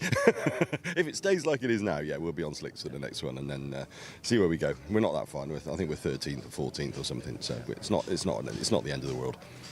DW Racing are pretty good people, aren't they? And obviously with Matrix Motorsport, you guys know what you're doing. Have you got the parts to get this car fixed? Because that's the problem, isn't it? Definitely. If we haven't got the parts, we'll make them. And we have got a big hammer, if nothing else. So yeah, you might have missed that. We were just off air, and then one of the boys from the team was like, "Anyone got a big hammer?" But I thought they were on about me. Well, it could have been you, or it could have been me, but but no, we're all right. Yeah, the guys will get it fixed. Darryl and the guys are brilliant, so we'll make sure that we get it out for the races. How's the car looking? The car it's not the newest of cars, but it's a fantastic car. It's always been a trusty car. I remember Darrell actually. Did he finish second here last year? I think Darryl was second here last year in it. So it's quick. We've had some problems beginning of the season, but Snap was getting better, and it's quick. It's quick in a straight line. We just got to get it go around corners a bit better. So no, it's a good car. You know, for a Gen 1, it does the job, and we're having fun, which is the main thing. Do you know what the really interesting thing is for me? So Les, who's just here. Just have a quick look at Les. Look, he's picking all this stuff up. So Les spanned my car for me at Knockhill in another touring car championship. I've never seen Les not working. He is like the hardest working man on planet Earth, isn't he? Darryl makes him work really hard, and unfortunately, with having to look after my car, he has to work doubly hard. I'm sure, like he did with yours. Well, he did, yeah, because I remember I had a radiator. I had the front was off the car. Les didn't stop working. How good is it to be able to drive for these guys, because they don't leave a stone unturned, do they? To be honest, they're brilliant. Yeah, we've been racing together 3 or 4 years now, and they look after me in the car really well, and I can't fault them, to be honest. It's a good family atmosphere, and we have lots of fun. Top man. Listen, I'll leave you to it, Jeff Alden. I'm sure you'll go well in the dry, mate. Keep it on the island and you will be sound. Right, we were going to speak to Rick Kerry, but it's all good, because if Rick's not around, I actually want to speak to this man on the right with the cap on. And this is Brad Thurston. He's back in the championship. He's in a different car, and he looks the part, to be fair, so he should be fast. Brad, I hate the fact... Not very well. Oh, what's the matter? Are you okay? Sore throat? Oh, no. I've actually got a bit of a sore throat, but thank you for keeping your distance, because I've got a little bit of a headache as well, so I don't want to give you that. Just quickly then, mate, I know you probably don't want to chat forever. What a nightmare. Literally, that is a nightmare down at Lodge, isn't it? I've never driven a car in the wet. Don't really like Oulton. It's one of them. See what happens from the back of the grid. You're having a bad day, mate, aren't you, really? Weekend. It's a bit of a difficult one, because it's a change of car, isn't it, for you? So that means that you're just carrying a little bit of a problem. But we're carrying 20 kilos extra ballast as well, so see what happens. Get on with it, mate. Get through it. I'm sure you'll be fine. We'll leave you to it, because I don't want to compound your day by having to speak to me for too much time. Rick Kerry, I'm going to speak to. Brad, good luck, mate. Fair play to him. A lot of people would probably call it a day, and if they were feeling that ill. You can see they've got all sorts of stuff going on, haven't they, in that car, and they're having to replace a lot of things. I think what they're probably doing is getting a lot of the parts off so they can get the gravel out, because if you get a stone in the front of one of these Hondas, or any race car, to be fair, it can go up into the belt, and if it fires a belt off, it can do a 20-30 grand engine. So that is why they're taking it so seriously. It looks like they're getting some seals on the go as well. You can probably see the gentleman in the middle of the sat down just twisting a seal there. That's probably to seal the gearbox back up or something like that. So there's a lot of stuff going on. They may have a little underlying issue there, so we'll keep you informed on that. But I'd like to see Brad go well, because the team do look good. Ran by Will Powell. Right, another man that I wanted to speak to was Rick Kerry. Here he is. Do you ever not qualify near Will Beach? I mean, you guys are inseparable, but you're having a good old run in Gen 1 Cup, aren't you? Yeah, it's good. It's nice to have, like Will, we seem to be, wherever circuit we're at, seem to be really close. Bit gutted, because I popped a dry shaft, snapped the dry shaft. I was 8/10 up halfway through the drying track. So I still reckon I would have been faster. But, you know, it's to be 10th overall and second in class, missing half a qualifying, take that any day. You were the talk of a garage that I was in yesterday. And the reason you were the talk of the garage that I was in yesterday is because I was actually at the test day and I was in a car. So I was doing a little bit of a shakedown of a car and just helping out with a bit of data. You were in front of me, and I've never seen anyone go out the pits so fast. I couldn't catch you, mate. And not to be disrespectful, I've won like a lot of things. And I was like, why is Rick Kerry turned out to be a legend? What's going on? You were flat out. You were quick yesterday. Yeah, it was good. I like Oulton. We want to try, with two 25-minute sessions, you've got to maximise it. So I wanted to get out there, get quick, and I'm one of these drivers who like to get into a rhythm, and it's only when you get into a rhythm that you actually know what you've got to do to modify the car to make it quicker. So I needed to get into that to know that we could go faster today. So yeah, I was determined to get out there and go fast.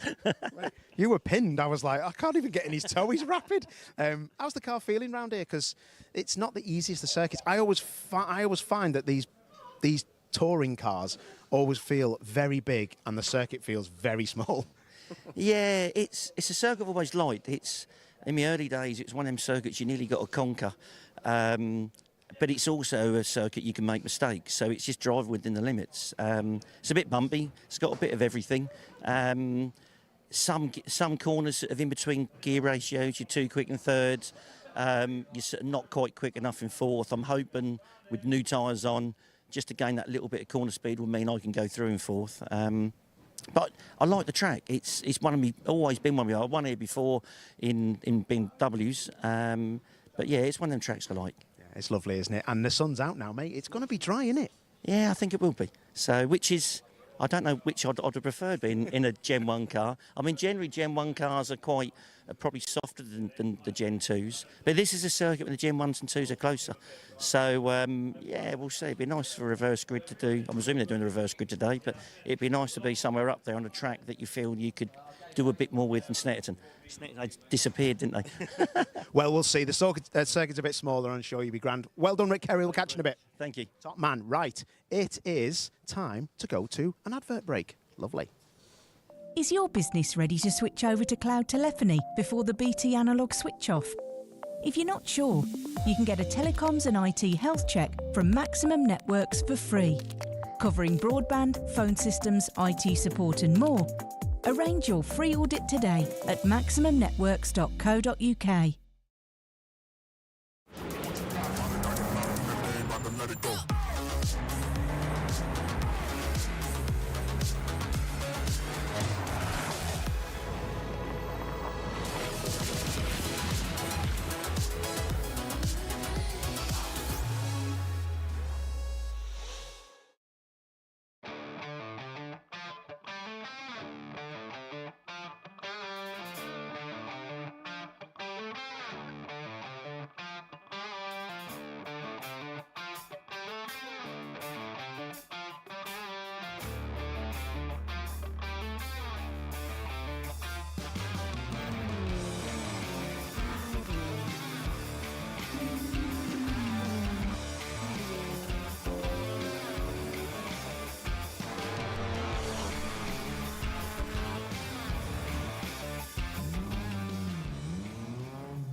Welcome back to Oulton Park, everybody, where the cars for the Miltech Sport Civic Cup are heading out onto the track. Sterling work, as always, by Paul O'Neill down in the pit lane to keep us entertained during that small delay.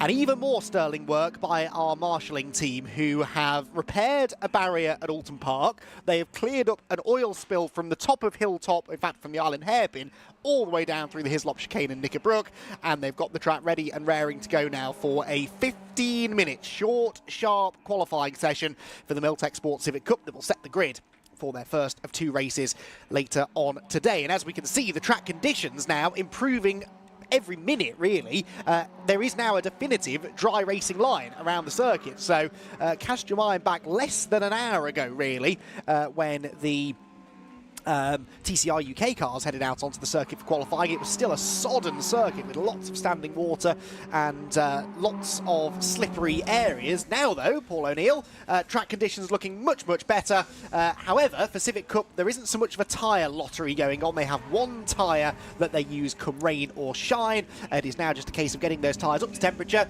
and getting in the groove. Slippery area motorsport. Very nice. Yeah, very nice. No, you're dead right. This looks as dry as it can be. The only thing is I would think there might be a few puddles here and there just on the curbs of some of the exits, but we'll see about that. The drivers will be quick to pick them up, and already Max Edmondson, headlights on, flat out. Yes, he is, Max Edmondson. Oh, that is Harry England, and that is not the racetrack. So Harry's gone off and into a barrier. So it's Old Hall Corner. He's gone straight on at Old Hall Corner, and again, Paul, so easy to do that because it's another of those bumpy braking zones. Yeah, it is. It's a bumpy braking zone, but also if you catch the white line that might be still a bit wet on the left-hand side as you approach Old Hall, then that'll be you. Red flags are out, and that is every session is a red flag, isn't it? And that oil that was down you were just talking about, I thought that would be the end of our nightmare stuff. Yes, sadly it only just begins. But look, we keep saying what a great track Oulton Park is, and the drivers absolutely love it here. And part of the reason they love it is that it is an old school circuit. If you get it wrong, it bites. And unfortunately, it does lead to the odd delay here and there. But I think the drivers would take this, wouldn't they, over a Silverstone, for example, which is very flat, very wide open, expanses of tarmac runoff area. Here, if you get it wrong, you're punished. Yeah, you are. And look at you see where the tyre marks are for Harry England. That is a lock-up, like pretty early doors. I think he's just been a bit too far to the see the right-hand side where there's that extra bit of tarmac past the white line on the right. If you touch that and it's still damp, a front left lock-up, that's it, it's game over. But, like you say, if you said to me, can we either drive at Silverstone or at Oulton, not to be disrespectful to the national circuit at Silverstone, this place is 20 minutes down the road from me, but not just that, it is superb. And when you do a lap of this circuit, you usually remember it.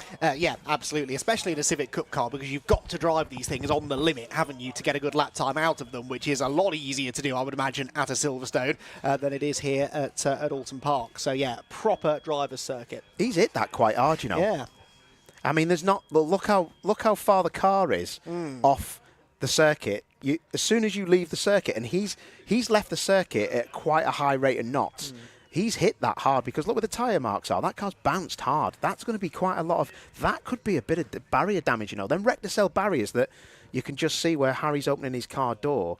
Just in front of him, that Rector-Cell barrier. I cannot tell you, they're so expensive, them. And MSV and Jonathan Palmer, they are amazing people for putting so many of them out, because they save cars and they obviously save lives as well. Absolutely, because I almost guarantee the front of Harry England's car is going to be barely damaged, because they cushion the impact so well. But you're right, the metal Armco barrier behind that will still have taken a whack, and that's the risk. So I suspect that is why the Oulton Park van, the circuit maintenance van, has made its way for the second time in quick succession to Old Hall Corner, because we had a bit of barrier repair to be done after the Fiesta Junior practice session earlier on, and they're just going to check the barrier over and make sure that the Armco barrier itself doesn't need too much in the way of fixing. Right then, as I was starting to say before that all kicked off, Max Edmondson, your championship leader after 6 races so far this year. He has won 3 of them. 2 of them have been won by Josh Files and the other one by Alistair Camp, and unsurprisingly, therefore, they are the 3 drivers who find themselves at the top of the championship table. Edmondson leads by 27 points at the moment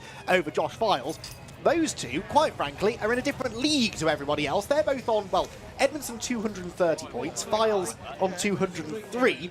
Alistair Camp is next. He's on 141 points. So a country mile back, but this is before dropped scores. And normally, Paul, as a commentator, I quite have to go on the record to say I detest drop scores, because it means I have to do maths. But this is where I'm quite grateful for them, because it does bring the likes of Campy, Spencer Stevenson, Harvey Caton, Liam McGill, Will Redford, Lewis Kent right back into the picture again once those drop scores are applied. And it pretty much guarantees that when we get to Silverstone at the end of the year, we will have multiple drivers going for this championship. Yeah, I'm right with you on that. I'm not a massive fan of drop scores, but I've got to say, I mean, that table is very representative of what we're seeing, isn't it? Let's not beat around the bush. The one thing I will say, though, is I spoke to Ben Sharp yesterday, and they think that they've been hindered by a certain problem on the chassis with most of their cars. Oh, really? Yes. So, and they've now resolved this problem. And they think they've resolved it because they were here testing yesterday. So Ben Sharp Racing, so the likes of your Spencer Stevensons, Harvey Catons and people like that, Will Redford, I think you might see a bit of an upturn in fortune for them. Interesting. Well, they've not been slow, have they? Let's be honest. You know, they have been well and truly taking the fight to Area Motorsport. Area have the top 3 positions in the Drivers' Championship, but then Spencer Stevenson and Harvey Caton for Ben Sharp Racing are 4th and 5th. Ben himself is a former star of the Miltech Sports Civic Cup as well, so he knows what makes one of these cars tick, and he's a good man to have operating that team. So, yeah, if they're going to be even quicker now from this weekend on, that is terrific news. There you go. Family day out. Sit there while your dad's on Bumble looking for his dating app. Well, his wife doesn't know. No, I'm joking. That's a total joke. Just before anybody gets angry with me, I'm sure he's just texting his missus saying we're having a great time and Harry England's in the barrier. Yes, indeed so. And I'm sure they are itching to get cars back out on track, as are we. But, Paul, we just got a glimpse of that barrier. I don't know whether we can get another shot of it, maybe, but it did look as though the Armco had moved slightly, so they'll just want to make sure. You can see here where the impact's been. It's just moved ever so slightly. They'll want to try and sort that out, won't they? Yeah, definitely. See the wooden posts behind that metal barrier. You know as well as me, they will have to be checked because that's probably hit that barrier at 50, 60 miles an hour. You can see how far it's hit it and bounced across and back. So yeah, they'll check all them posts. I think that marshal there on the right with the clipboard, he's probably just writing a report and saying what's happened. It looks at the minute as though they're just going to put them rector cells back, and maybe they've checked. Well, actually, looking down there, out of your shot, there's actually a JCB. Now, I don't know if the JCB's pulling the I think it is. It is, yeah, right, okay. So the JCB is pulling the car out. Sometimes the JCB's there to hammer the posts back in. Look at the front of the car. I mean, there's hardly a scratch on the front of that car. That car, well, they'll check the tracking, they'll check the splitter. It might need a new splitter, but apart from that, it's ready to go, Paul. That is amazing. Yeah, that is crazy. That is how good them rector cell barriers are. And honestly, they're about, I might get this wrong, but they're not cheap. They're like a few £1,000s. Wow. See, look at these guys now. They're like, oh, have you seen what Paul O'Neill's been saying about me on a dating site? Oh, no, he's with his wife. It's fine. But it's nice, isn't it, to see families out there? It is. Because it's not the best of weather at the minute, but what else would you want to do on a set? Oh, wow, that, yes. Take that back, mate, because that has, I tell you what, that might be a bad camera angle, but that looked like it's moved the wheel. Yeah, it's hard to tell if he's got steering lock on or not, but there's certainly damage to the left front corner, isn't there, of the Harry England car, one of a handful of FN2 shaped Civics that we've got on the grid again this weekend. And Harry, former Fiesta Junior star, been getting quicker as the year has gone on so far. Scored points in 3 races so far this year, but sadly his chances of scoring points here at Oulton Park hampered because, of course, he hadn't set a lap time yet either, so he will be unfortunately starting from the back of the grid if they get that car fixed in time for the first of the Civic Cup races, which is to come a little bit later on today. The first Civic Cup race is the first race of the day at 11:50. That's only in an hour and a half's time. So I know we haven't had a proper look at that car, but it certainly looks as though the Pro Alloys racing team are going to have quite a bit of work to do to get it ready for the race to come a little bit later on. So, recovery process ongoing down at Oulton Park. Another chance for us to remind you of the hard work that the men and ladies of the marshalling team do here at Oulton Park and around the whole country, really. It's a busy motorsport season these days in the UK. There are often 5 or 6 events going on at the same time around the country, and yet very, very rarely do race meetings find themselves short of marshals, because there are more and more people now who want to get in on the action. They want to do their bit to help motorsport in the UK to continue to flourish, and they all do this on a completely volunteer basis, and that really makes it all the more incredible to me, really, that they are willing to do this simply for the love of the sport. Their enthusiasm is boundless, isn't it, Paul? You and I both know this, even when they have a day like this one's becoming, where they never get a moment's rest. Yeah, I honestly, I don't say it enough, and I do say it a lot in commentary like yourself. The marshals in orange are it's a cliche, isn't it? You don't have them, you don't go racing, and that's with the circuit staff as well. You know, the circuit staff will be paid to be here, but I can think of better things to do than put a barrier back together. So I do doff my cap. I'm an ambassador for the BMMC, so I do quite a bit with those boys and girls, and I've done a taster day for the marshals. So I was here for a full day in November 2022, and I think it's been said before, I think as a racing driver, Motorsport UK, and I might get in trouble for this, Motorsport UK should be looking to make it a stipulation that a driver has to marshal for, I know they can marshal for a signature on the race licence, but it should be mandatory because it just gives you an idea of what they have to go through and what they're trained to do and what they're, you know, they're doing to help you. I've been to the fire training with another championship covering that on TV, and it's eye-opening, mate.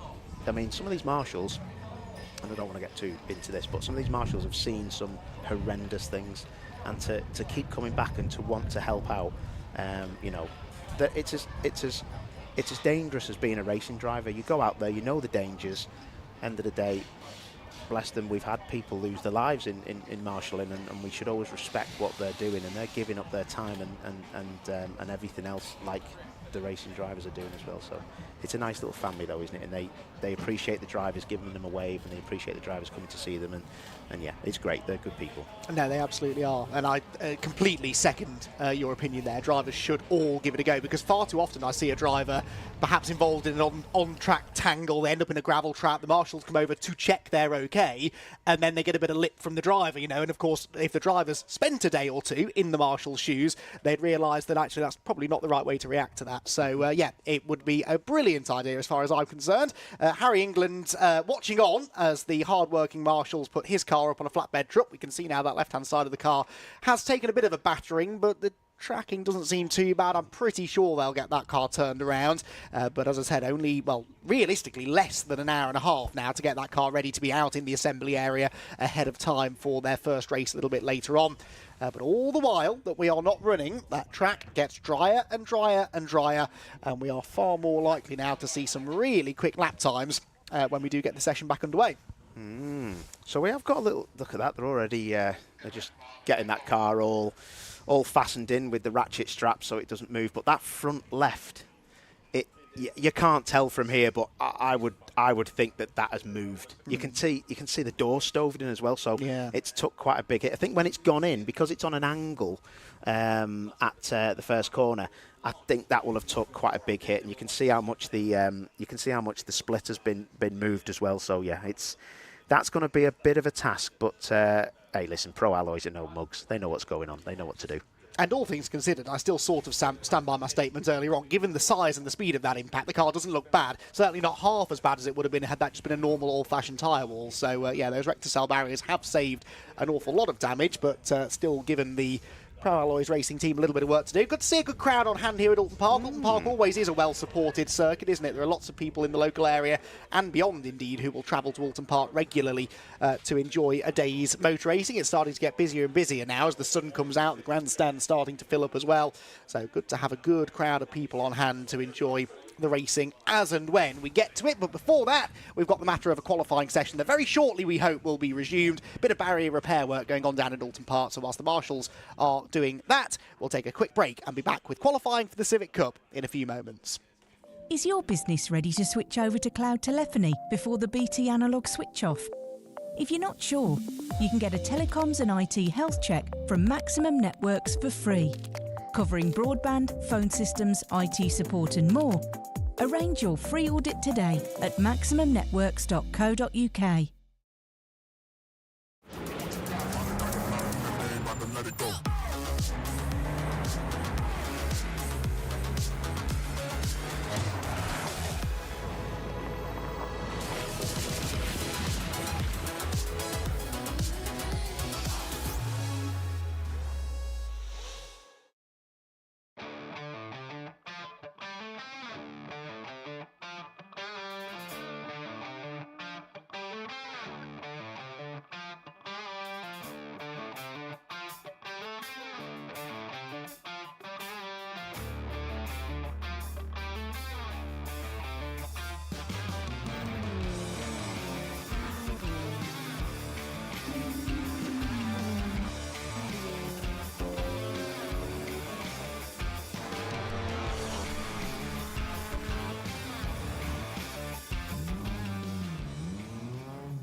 He's all the way round the outside.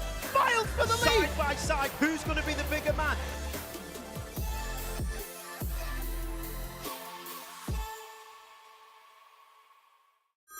Next year, BT switch off their old analogue network for good. Make sure your business is ready to switch over to cloud telephony. Get a telecoms and IT health check from Maximum Networks today, for free. Future-proof your business now. Arrange your free audit today at maximumnetworks.co.uk.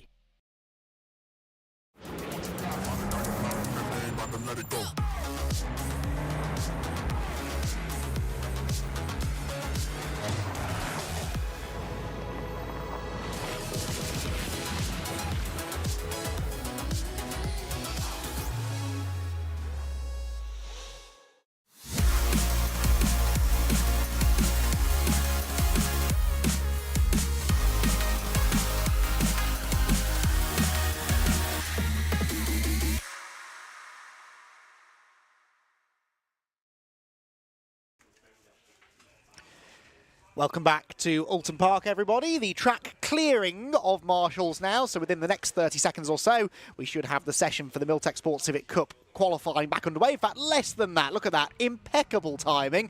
Cars heading back out on circuit now for a slightly shortened session. So 10 minutes now remain on the clock. They had about 12 and a half minutes when the red flags came out. So an even shorter dash now for that really important prize, which is pole position here at Oulton Park. We know how significant that can be.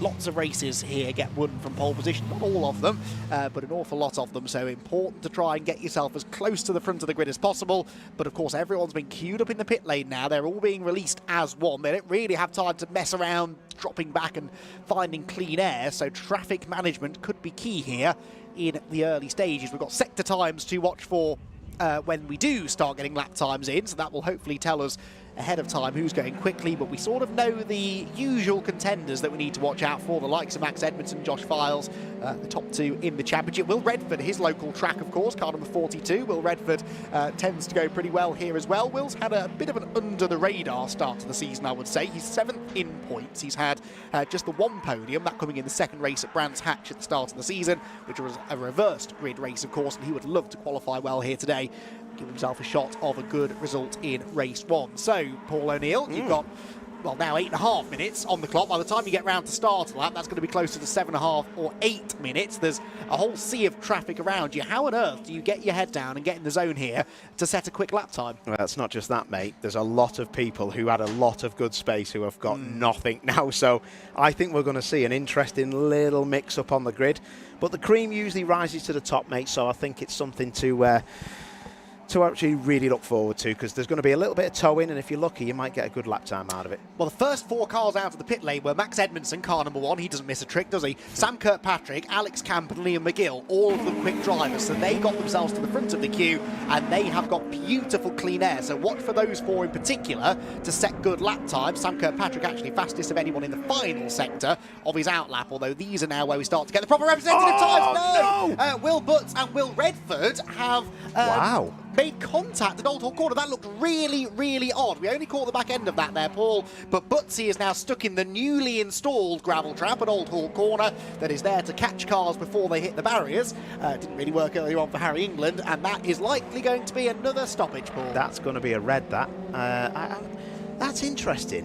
What I don't understand, unless he's just turned across the front of him, or it might be something that was out of both of their control, but I mean, that is horrendous. Josh Files now on the 99 with the headlights on, he'll be like, oh, come on, guys, I was trying to get a lap. What are they going to do here? Because if they're not careful, they're going to have a one-shot showdown. What they could do is let everybody cross the line and then stop the session, because then everyone would have oh no, they've red flagged it, never mind.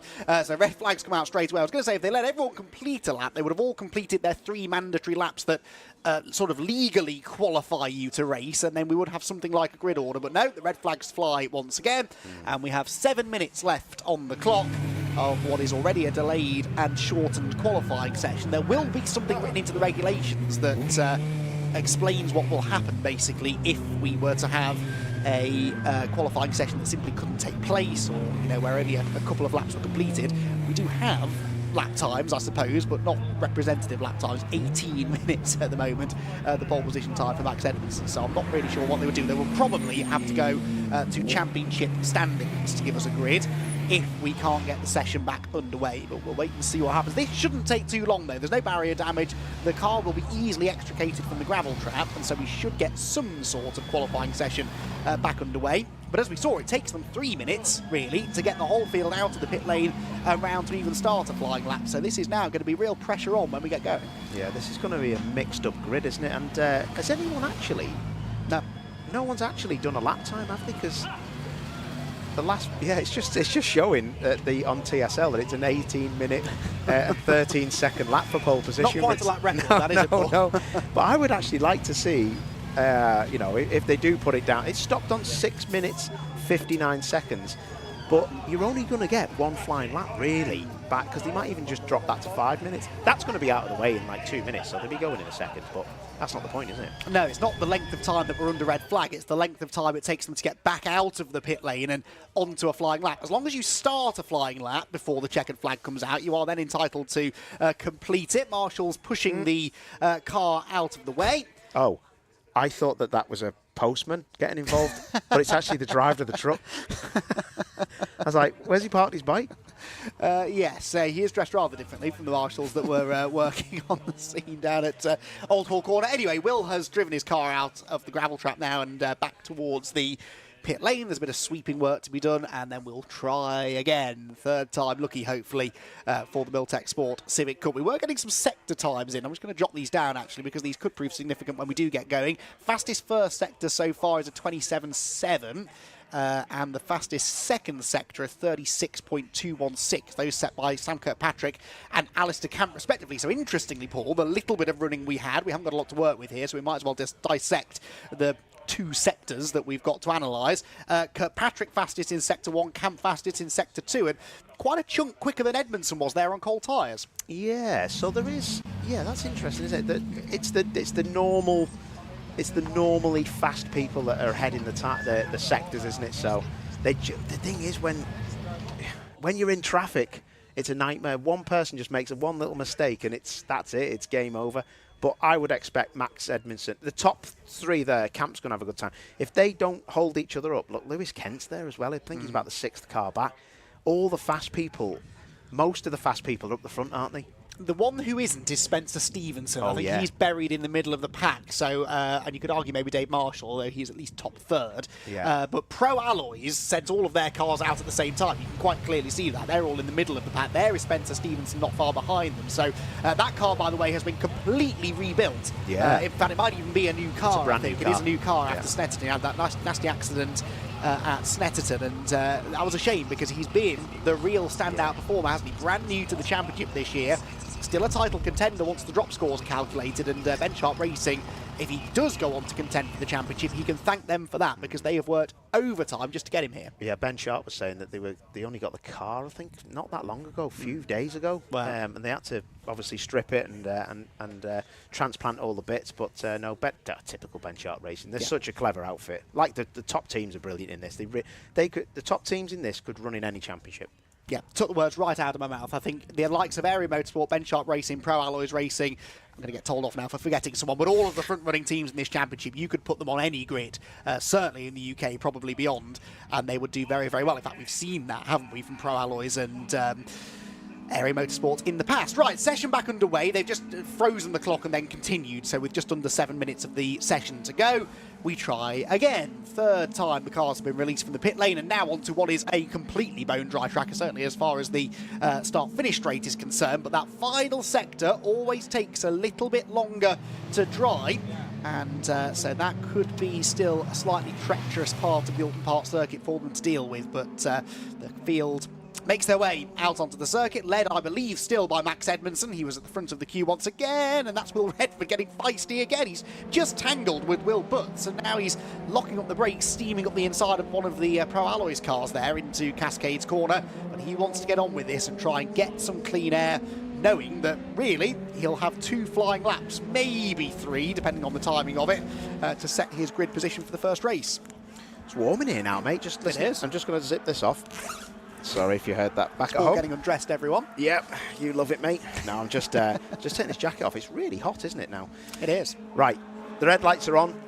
Because these are not slick tyres, they will be flat out from the pit lane exit. They don't need to warm these things up particularly. By the time they come to start the lap, the tyres will be A1 to go. That's interesting. Okay, so that is a big difference. We talk about tyres a lot, and slick tyres for certain championships like TCR, and then sort of non-slick tyres for the Civic Cup. It's very quickly, from your perspective, having driven cars on both tyres, what are the big differences in feel and in driving style between racing on a slick and something like a Civic Cup tyre? Oh, just when you drive out the pit lane with a slick tyre, it wheel spins. It'll wheel spin for 3 corners, 4 corners, and by the time you've got the fronts too hot in a touring car, the rears are doing absolutely nothing. That's why you see the TCR cars, they cross the tyres from the rear to the front.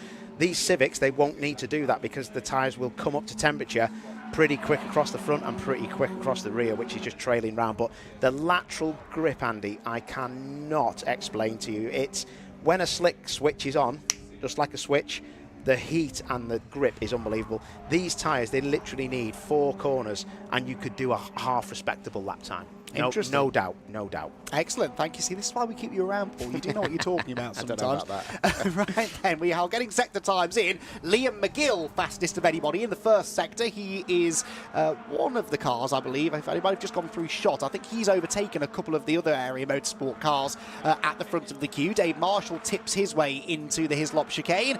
Interesting to see how the FN2 gets on this weekend, Paul. There are a few of them. They're all getting quicker, but this looks like one of those tracks that maybe the EP3 might have a bit of an advantage on. Certainly Alistair Camp is not setting the timing screens alight on this lap, but Liam McGill is car number 62 towards us at Lodge Corner. Might be about to go to provisional pole position. Let's get the benchmark in. Then Max Edmondson crosses the line. The benchmark of 1:35.3, 2/10 quicker than Sam Kirkpatrick, a full 7/10 quicker than Campy. McGill only third, but within 2/10 of that top time, so it's close between the area cars. Yeah, maybe he was just a bit steady through Druids. Druids and Lodge Corner are your last sector, and the exit of Knickerbrook chicane. So if you've got it a bit wrong, or a bit steady, you're in a bit of trouble. Files up to second. You've just pointed out, brilliant. And interesting that Files isn't with the other area cars, is he? So you've got Edmondson and Campy and McGill all at the front of the queue. Files came through a good few seconds later. He's about a sector behind them on the track. So that's interesting. I don't know whether we're reading too much into that, but we have been sort of wondering how long he and Max Edmondson would keep working together this season. Maybe they've decided now to go it alone. There is a surface flag out at Old Hall Corner. I presume that's because there's still a bit of gravel out at that particular part of the circuit, but it's not slowing down Max Edmondson, who is on provisional pole position by a fraction over 1/10 of a second, and in the first sector of this lap has done a personal best, but only 100th quicker than Josh Files. So they're trading sector times again. Yeah, but he's gone yellow in the second sector now, but he's coming up the hill into Druids. Look at that car, it's so loose at the rear. Slings it into the double apex. Look at this on the exit. Oh, beautiful. That's why a slick tyre sometimes can be a little bit too much, and these grooved tyres just let the car slip, and I love it. Looks great, doesn't it? That four-wheel drift through Druids now hits the power out of Lodge Corner. Files has bailed on this lap, by the way, so he's going to have realistically one more lap, maybe 2. There will be 2 more laps for Edmondson, who crosses the line and doesn't improve, nor behind him does Sam Kirkpatrick. Anyone else improving? Yes, Liam McGill goes third, as Edmondson has a huge line. That was not a controlled four-wheel drift. That was a little bit of lift-off oversteer. Wow, well, I could tell you just looking at Druids that car, if he'd have put any more lock on at Druids, it would have spun off, and there, through Old Hall, it was well loose, and that car to me is set up for the race and quality. I mean, if you've got a car that loose, that's unbelievable. Gives up out of that. Well, okay, that woke everyone up, didn't it? Certainly Max Edmondson, he backs out of that lap, unsurprisingly. Sam Kirkpatrick, by the way, back ahead of Liam McGill, because McGill has had a lap time disallowed for track limits, so there is Liam McGill. He was third, but on your screen you can see he's had his lap time disallowed for exceeding track limits. Sam Kirkpatrick then waved on by Max Edmondson, who we know won't improve on this lap, but will still have time for one more attempt at this. So as it stands, Edmondson pole, Files second, Kirkpatrick third, McGill 4th, 2 tenths, all that separate the four of them. Lewis Kent is 5th, Campy 6th, the best of the FN2s, ahead of Spencer Stevenson, Harvey Caton, Will Redford and Alex Kite completing the top 10. So more or less the regulars at the front of the field, I would say, but one more lap still for that to change. Those cars are so loose. Tell you who's in the pound seats here, Campy. Campy could get a good tow here, but look at what's happened. Max Edmondson's going to get held up because Kirkpatrick is not as fast as him.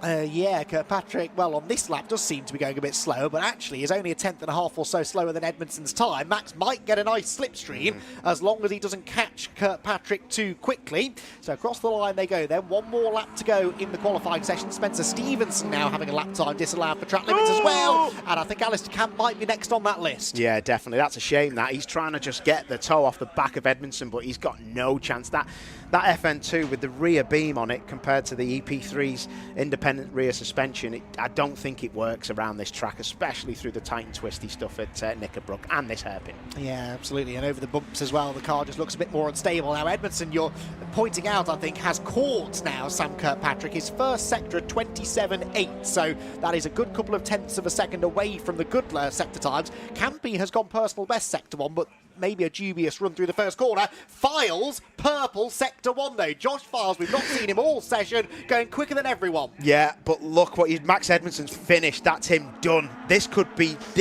a massive problem because Files, I think, is going to get pole because Kirkpatrick's held him up here. Only needs to find a tenth of a second, does Josh Files. His first sector is quicker than Edmondson has been. We wait with bated breath for a second sector time, which won't come until he gets to this part of the circuit up at the top of Clay Hill. Where is car number 99? Josh Files, second in the championship, finally now has got a race win. Max Edmondson is getting very racy with Sam Kirkpatrick. This has ruined both of their laps now, so no improvements from these two. It's all about Files, who in the middle sector doesn't set a personal best lap time, but a 36.2 is respectable. 36.2 is respectable because his first sector was purple. Where is Files? He must be coming up and over.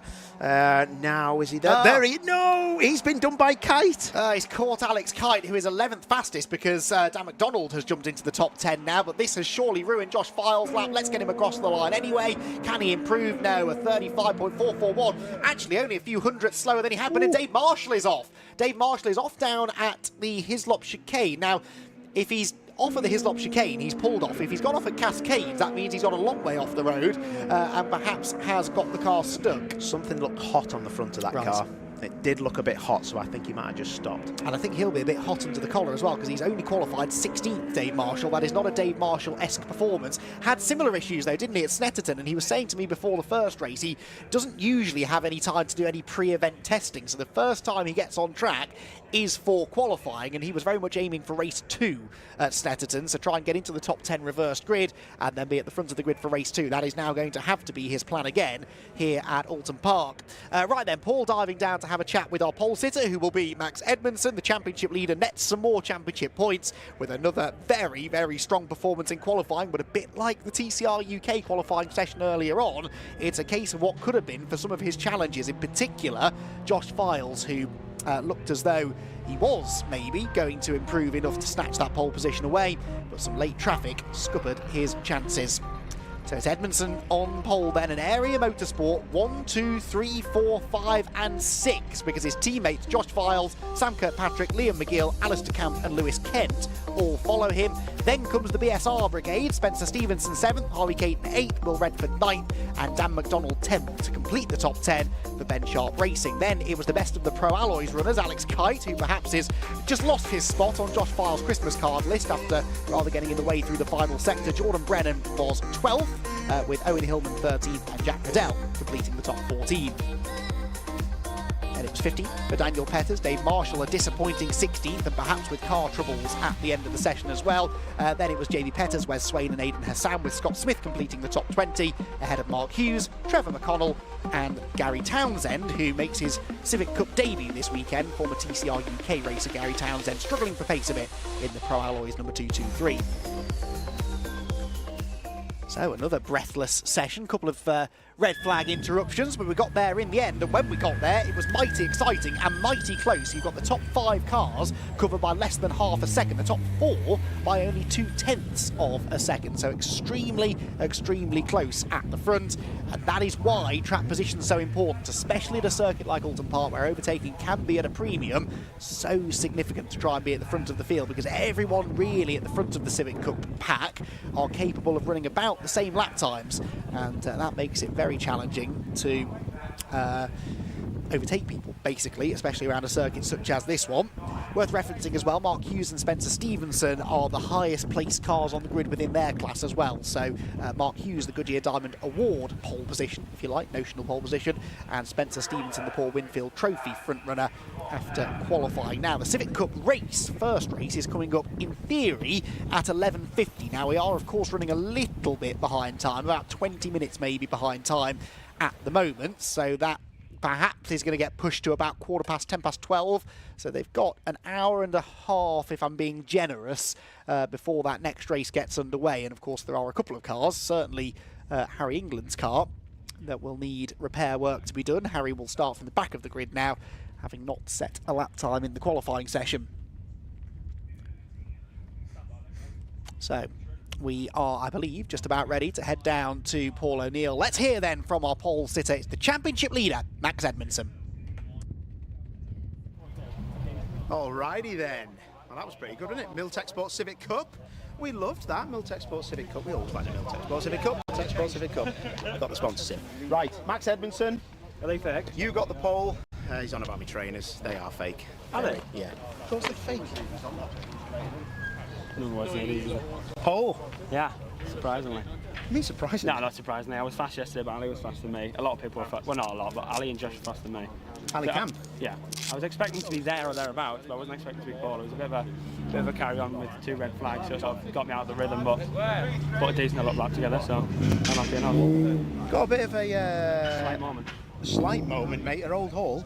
Yeah, I don't know what is that turn on? Is that Old Hall? Turn on. Wow. Yeah, literally, I just hit the brakes and the rear left was just having none of it. Just sent me to the spirit realm. So, I mean, if it was rear wheel drive, there was no chance I was catching that. You had a bit of a drama as well. I think you were catching Sam Kirkpatrick. I don't know if you're on for a better lap, but I was slightly, but I was like, I let off a decent enough gap, but our tour seems to be pretty strong around here. So I literally drove up to him down the 2 straights, and obviously he was trying to get out of the way. He wasn't on a lap, luckily, but I ruined my own lap in the process, but I didn't expect to catch him that fast, so, yeah. One of those things, but it's pole, mate. I'm happy. Top man, you're I'm always ahead of Josh. I'm very happy. Good man. It was close. Josh Files, please come along here. You've been told to go, are you? I have no idea. Don't you worry about it. Get your cap We're on. doing a swappy cap, are we? Is this the signed one I gave to you yesterday? So he give you the pole cap? I don't know. Very nice. You nearly had the pole, mate. Very close. That last lap you just got held up, didn't you? I did, yeah. I knew it was a good lap because on my quickest lap before I messed up at Druids. I went in way too hot and somehow came out the other end. So I knew I just need to sort that out for a couple of tenths. Sorted it out, but unfortunately one of the Pro Alloys cars was like literally on the apex of the last corner, so it lost everything I'd gained. But it is what it is, you know. Max did a good time. Even with a kiss of the tyre stack by the looks of it, and I'll give him a hard time in the race, don't you worry. Hey, listen, was the car very leery? Because Max had a massive moment, mate, through the first corner, but Druids, the car looked like proper 4-wheel drift. Yeah, I mean, we've got them set up quite similar now. He's come towards me. I think maybe they are a bit too loose. Lewis's car was a bit loose yesterday, so we dialed that back a bit. But it'll be good for the race. That's what we need. It's probably a bit too much for quali, but nevertheless, we'll race well. Top work. It's drizzling now, mate. Were you looking forward to a wet race or dry? Well, I was hoping it was going to be wet then, so I was well gutted when it dried out. But yeah, we'll see. I don't know. I've never driven them in the rain, so it'll be fun. Oh wow! Well, we'll look out for that then. Well done anyway, fella. Brilliant stuff. Mate. Right, let's go and look for P3. I think he's just going back. Actually, this has been a bit of a nightmare. I'll be honest. So Sam Kirkpatrick is actually leaving back to his awning, which is a bit of a nightmare. So let's not worry about him. Let's go and see if we can find Mark Hughes, who has not been called through yet. Is his car around? Let's have a look. See Mark's car. We'll keep looking for it. Mark. He's over there. There he is. Where's his car? car.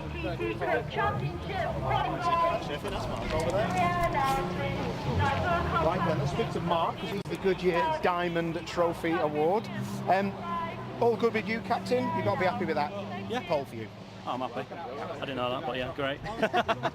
Well, listen, not to be disrespectful, we'll cut that short because we've just got some racing out there, so I'm going to throw back to Andy. But well done. Thank you, cheers.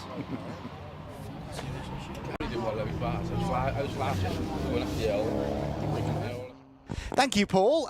Yes, we will have more action from the Miltech Sports Civic Cup a little bit later on, and their first race coming up, as I said, scheduled to start at around about 11:50, but it is likely to be pushed back a little bit later than that. A reminder that we will have separate streams for the races later on, or a separate stream anyway for the races later on today. So this stream about to end. Tune in for the races a little bit later on in the day. The first one due to start at about 10 to 12, but maybe pushed back a little bit. Right then, we all need to go and catch our breath after a pair of very exciting qualifying sessions here at Oulton Park. We'll be back with racing action later on today.